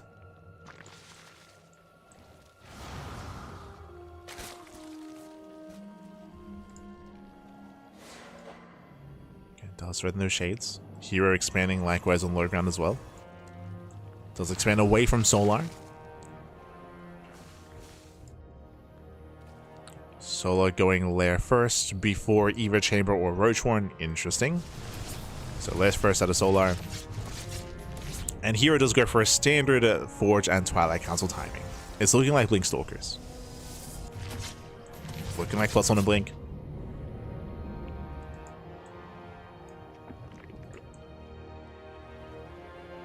Queen's once again out of position. We can tank the Spore. Getting 1, getting 2. Ooh. Getting up to 3, 4? 3. Okay, 3 kills. And the Stasis. Ooh, miscontrol out of herO. He did leave the Oracle idle. Yeah, left that idle here and does go down. So again, miscontrol out of herO. And Solar, he's starting to fight back. Oh, meanwhile, my apologies. I assumed it was going to be Blink. What I was going to say when I was theorizing Blink here is that like herO's playing standard. Like, that's crazy. Like, we don't see that anymore. I should have caught myself because we're not playing standard. We're going for an earlier charge timing into Temple Archives into Storm. It's going to hit quite hard. Before that even happens, though, we have Mass Adepts. Threatening Shades. Going to be threatening the Shades. Thankfully, we do see a Roachhorn on the way for Solar. It looks like Roach Hydra as a composition. Interesting. It's a very dense army. Ooh, no, oh no. He does cancel. I was about to say it's a very dense army and you don't really see it anymore. Going Roach Hydra, and we see why we cancel. Roachhorn gets canceled. It's going to be Ling Hydra. And funnily enough, Ling Hydra is vulnerable against Mass Zealots. What isn't vulnerable? Roaches. But he canceled. He misread. It's a big misread here from Solar. He hasn't seen the Zealots, to be fair. He's only seen Adepts. But Ling Hydra's ideal against Blink Stalkers, not against Storm Archons and Zealots. Solar's in trouble. Solar, he's in trouble right now. He needs to recognize what's going on. Nice round. Very nice round. A Wolf Force a recall. Gets 1, gets 2, gets 3, 4. Oh, almost up to 5. That upset do full.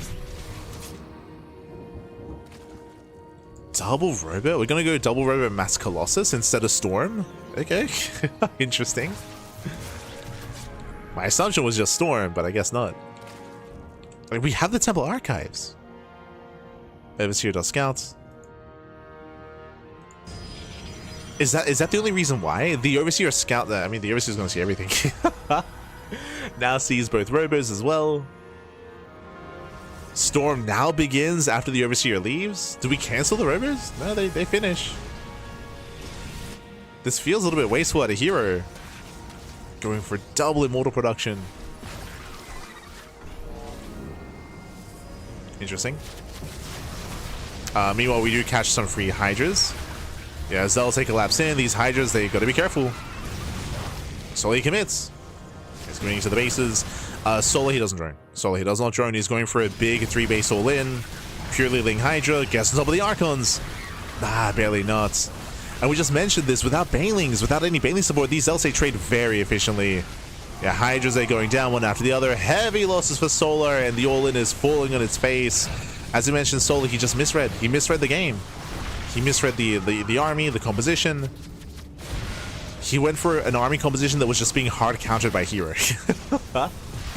Just hard countered by herO. The Hydras, they fall on their face. And Solar, he still has no drones. He's still all in. Now, thankfully for Solar, herO cancels Storm. Like, Storm would be perfect here for herO. Would be perfect. herO does cancel Storm, so at least Solar doesn't have to worry about that. But I mean, the Zealots and Archons on their own might just be enough anyway. Yeah, it might be enough. Who needs splash damage? Who needs it? Yeah, GG. GG gets called. The all-in fails, and herO, he will claim a 2-1 lead in the series. GG. Whew. GG, well played. Again, a very awkward game there for Solar. Winding it back, Solar, he initially was going for a safety Roachhorn, and then he cancelled.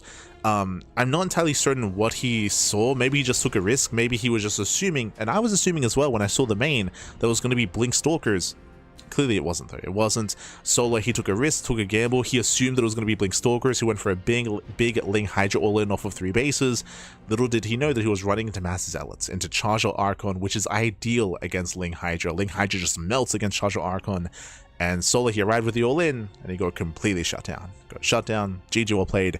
Here it takes lead in the series. Now we're going to be loading into game number 4, loading into at Attorney's Edge. Let's go. Let us go. But again, unfortunately, just a misread out of Solar, not really recognizing what herO was actually building up towards, and in the end, kind of countered himself in a way. Like, he just kind of fell into a hard counter. GG. And with that, we're now getting into game number 4 here, and spawning in the top left-hand corner of At Attorney's Edge, we have the red Protoss player. We have the South Korean Protoss representing T1. It is herO. And spawning in the bottom right-hand corner, we have the blue Zerg player. The blue Zerg player, the South Korean Zerg, down in the series. Can he fight back and force the ace match? It is Solar. Let's go. Let us go. As we are getting into game number 4 here. And welcome to At Attorney's Edge. This is a larger map. Longer rush distance by ground. Securing and defending on 4 bases is very much so viable here on At Attorney's Edge. So at this point in the series, if herO wanted to go back into Skytoss, into Mass Void Ray, this would be the map to do it on. Like, I'm thinking of Lockdown, which we saw it on. I'm thinking of At Attorney's Edge as well. So here it is definitely viable for herO to try to go into Skytoss. That's now an option again. We'll see if he goes into it. We shall see. I will say that specifically on this map, this high ground location, if herO fails to defend the ramp and fails to deny the army pushing in, then something like a Hydra all-in or a German taxi can work if we can get on top of the high ground. So that's something that I should emphasize here, is that this high ground can be abused by the aggressing player if they can get past the ramp. Here's a big if. And clearly we've seen that Solar, he does not want to try to play a longer game against herO. We've been seeing a lot of all-ins from Solar, with some kind of success. Kind of, not really, but with some mixed results.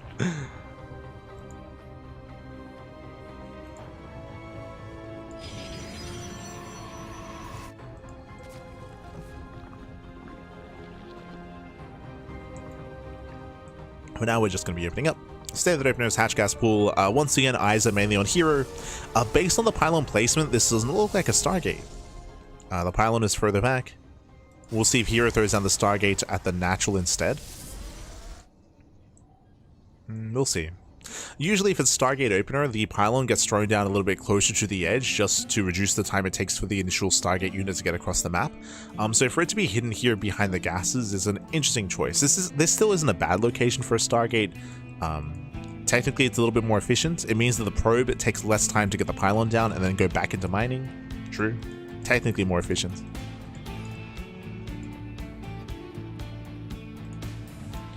Technically more economic. But does hurt the Oracle timing, for example. And it is going to be the Stargate. So Stargate opener out of herO. Again, it's all closer to the chest here, all closer towards the main. Now, last game, if you remember, herO did open Void Ray first, then into Oracle, then into a ground composition, into mass charge lots. This time, we'll see if he goes into additional Stargates, or if he goes into something else. But based on how this series has been progressing, I do like the idea of herO going Void Ray again, even if it isn't for mass Void Ray, just to like mind game his opponent, just to attack the mine, just to make it look like the same build when really it isn't. Oracle. Okay, Oracle first. The Overlord will be hunted down. We mentioned this in one of the previous games, that it's kind of weird when you go Stalker plus Void Ray because they both have the same role. This Stalker will kill the Overlord thanks to high ground vision provided by the Oracle. So this Overlord is still going to go down. And that's all the gateways.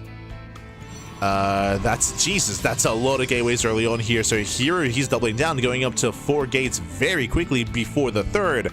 So hyper aggression out of herO, and this will go unscouted. It will go unscouted.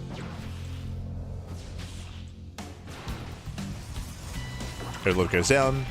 Denies vision. Supply blocking Solar. Solar's in trouble. Behind this, if Solar doesn't get a safety Roach Warren, then it's going to be a tough hold. Ooh, he goes Evo Chamber. What does this mean? Plus on melee. This means a Ling Hydra. So plus on melee. Now, there is a chance that Solar gets a safety Baneling Nest. That will help. But he will not have Roaches. It's going to be a Ling Queen defense. Solar, he does main out over. And we will start amassing units. We'll start amassing Adepts. So Adepts are amassing. These are going to be vanilla Adepts. Bear that in mind. No Glaives.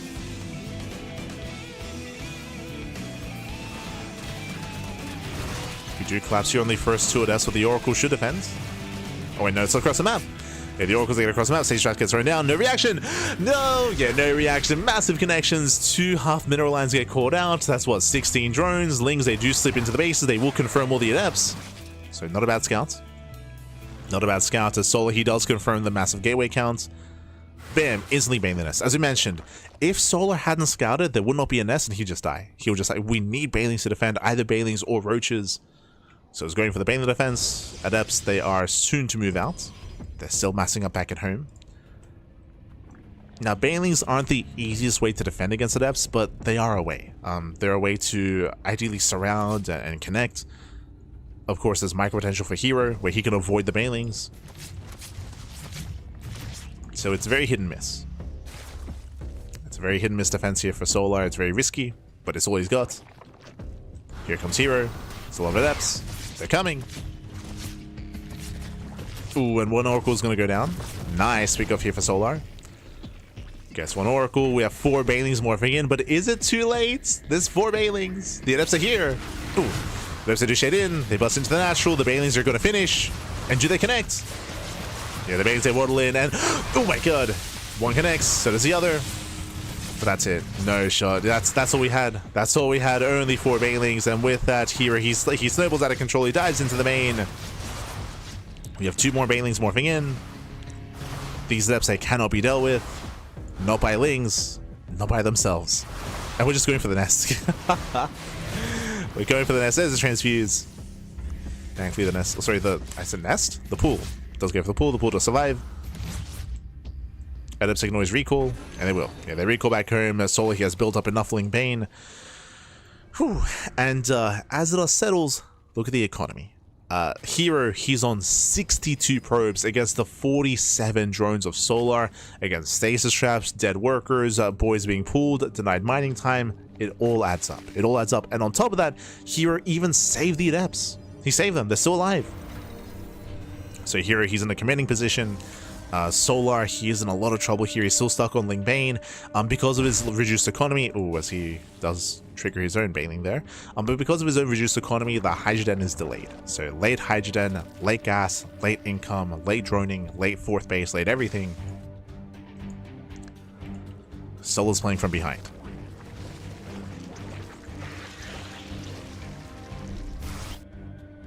Playing from behind. Meanwhile, herO is going for a second robo into a bay into Colossus production. Why not?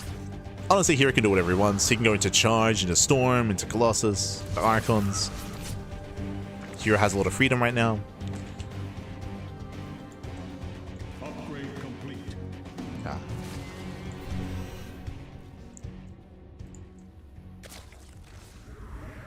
As the bay is about to finish, building up the Colossus.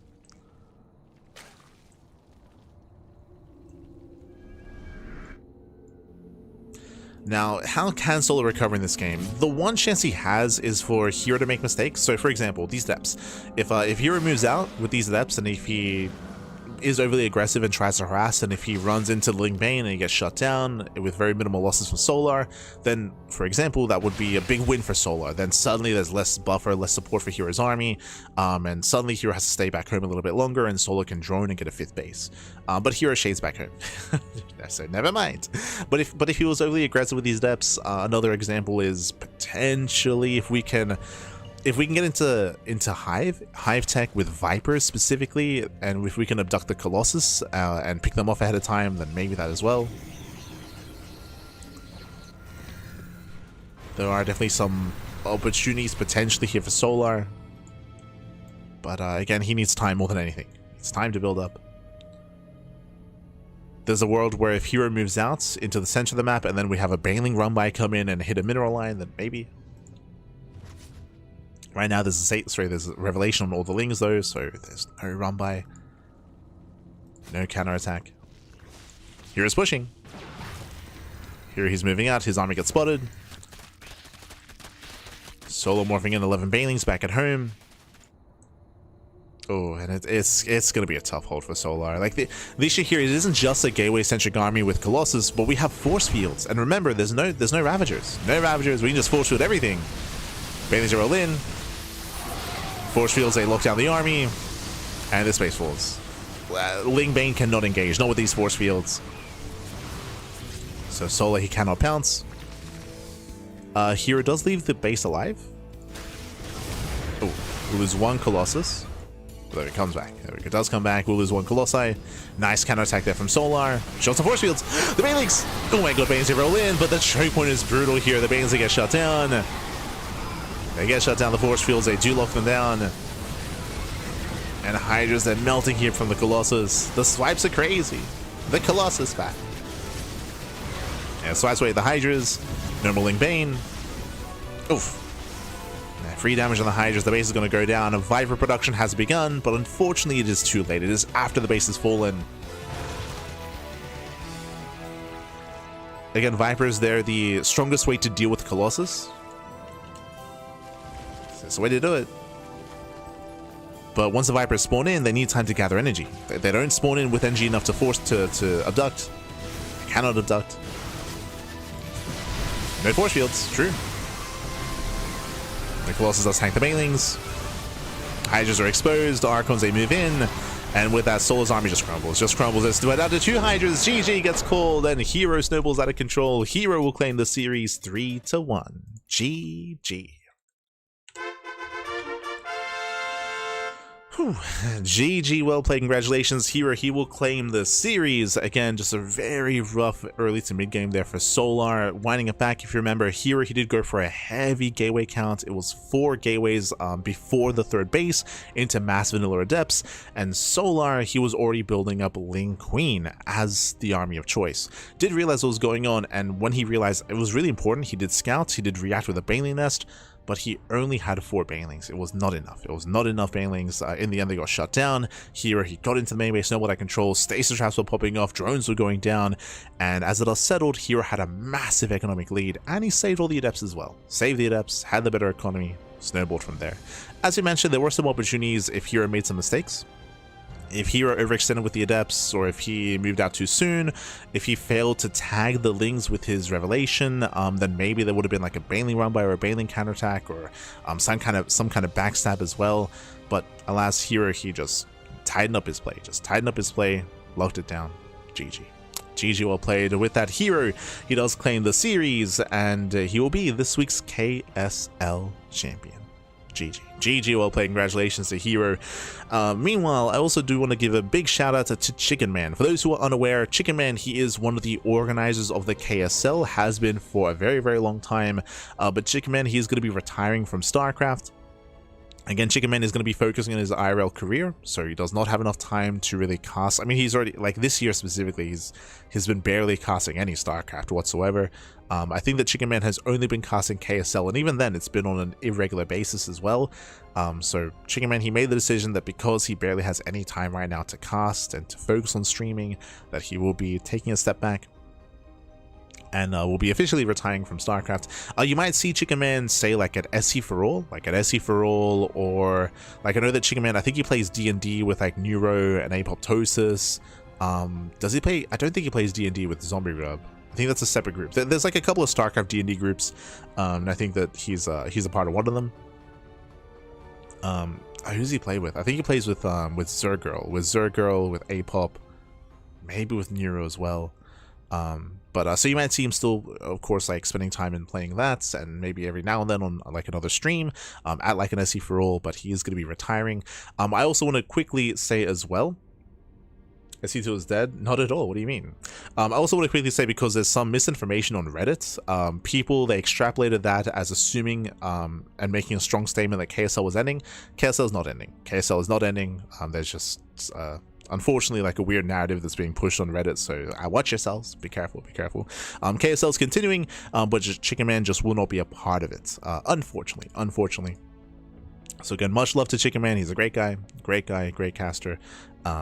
And again, as we were mentioning, like Chicken Man was barely casting this year to begin with, so again, he's going to be stepping away, and will no longer be covering KSL on that regular basis, on that monthly basis, even, if you will. So much love to Chicken Man. And again, we'll see you guys for the next KSL. Should be around next month. KSL has become a monthly event. I do know that Dave Testa is thinking about changing the format potentially, whether it's turns from an open cup into an invitational, into like a group events, or like a round robin group stage. I know that right now Dave Testa is thinking about maybe mixing things up a little bit when it comes to KSL. So we'll see. We'll see what does come of that. Otherwise, we're going to be wrapping up here for the morning. Quickly switching the scenes over, we can catch up on the bracket itself. On our schedule. We just wrapped up with the Tuesday morning broadcast of the KSL. This evening, we're going to be live with the Sparkling Tuna Cup with the STC.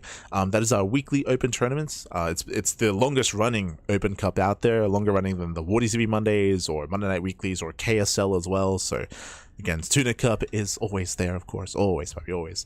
The reason why it's during the week and not during the weekend, it's usually on Sundays, but RSL is on Sunday, right? And we've been covering RSL. So RSL is over the weekend. We do cover RSL, so we have been moving Tuna Cup to Tuesday to accommodate for the revival StarCraft League. Just as a heads up.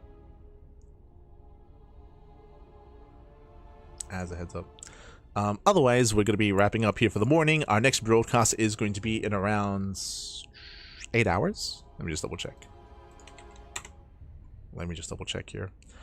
Our next broadcast is going to be in 7.5 hours. So in 7.5 hours time, we're going to be live with the Tuna Cup. Again, that's going to be our weekly open tournament featuring players like herO, like Solar, like Björn, Cure, Zan, and many others. So again, that'll be this evening. Tomorrow morning, going to be live with Picasso Cup. Tomorrow evening, the Pondcast, Kung Fu Cup, Crank Gathers, RSL, plenty of StarCraft on a daily basis, multiple times a day as well.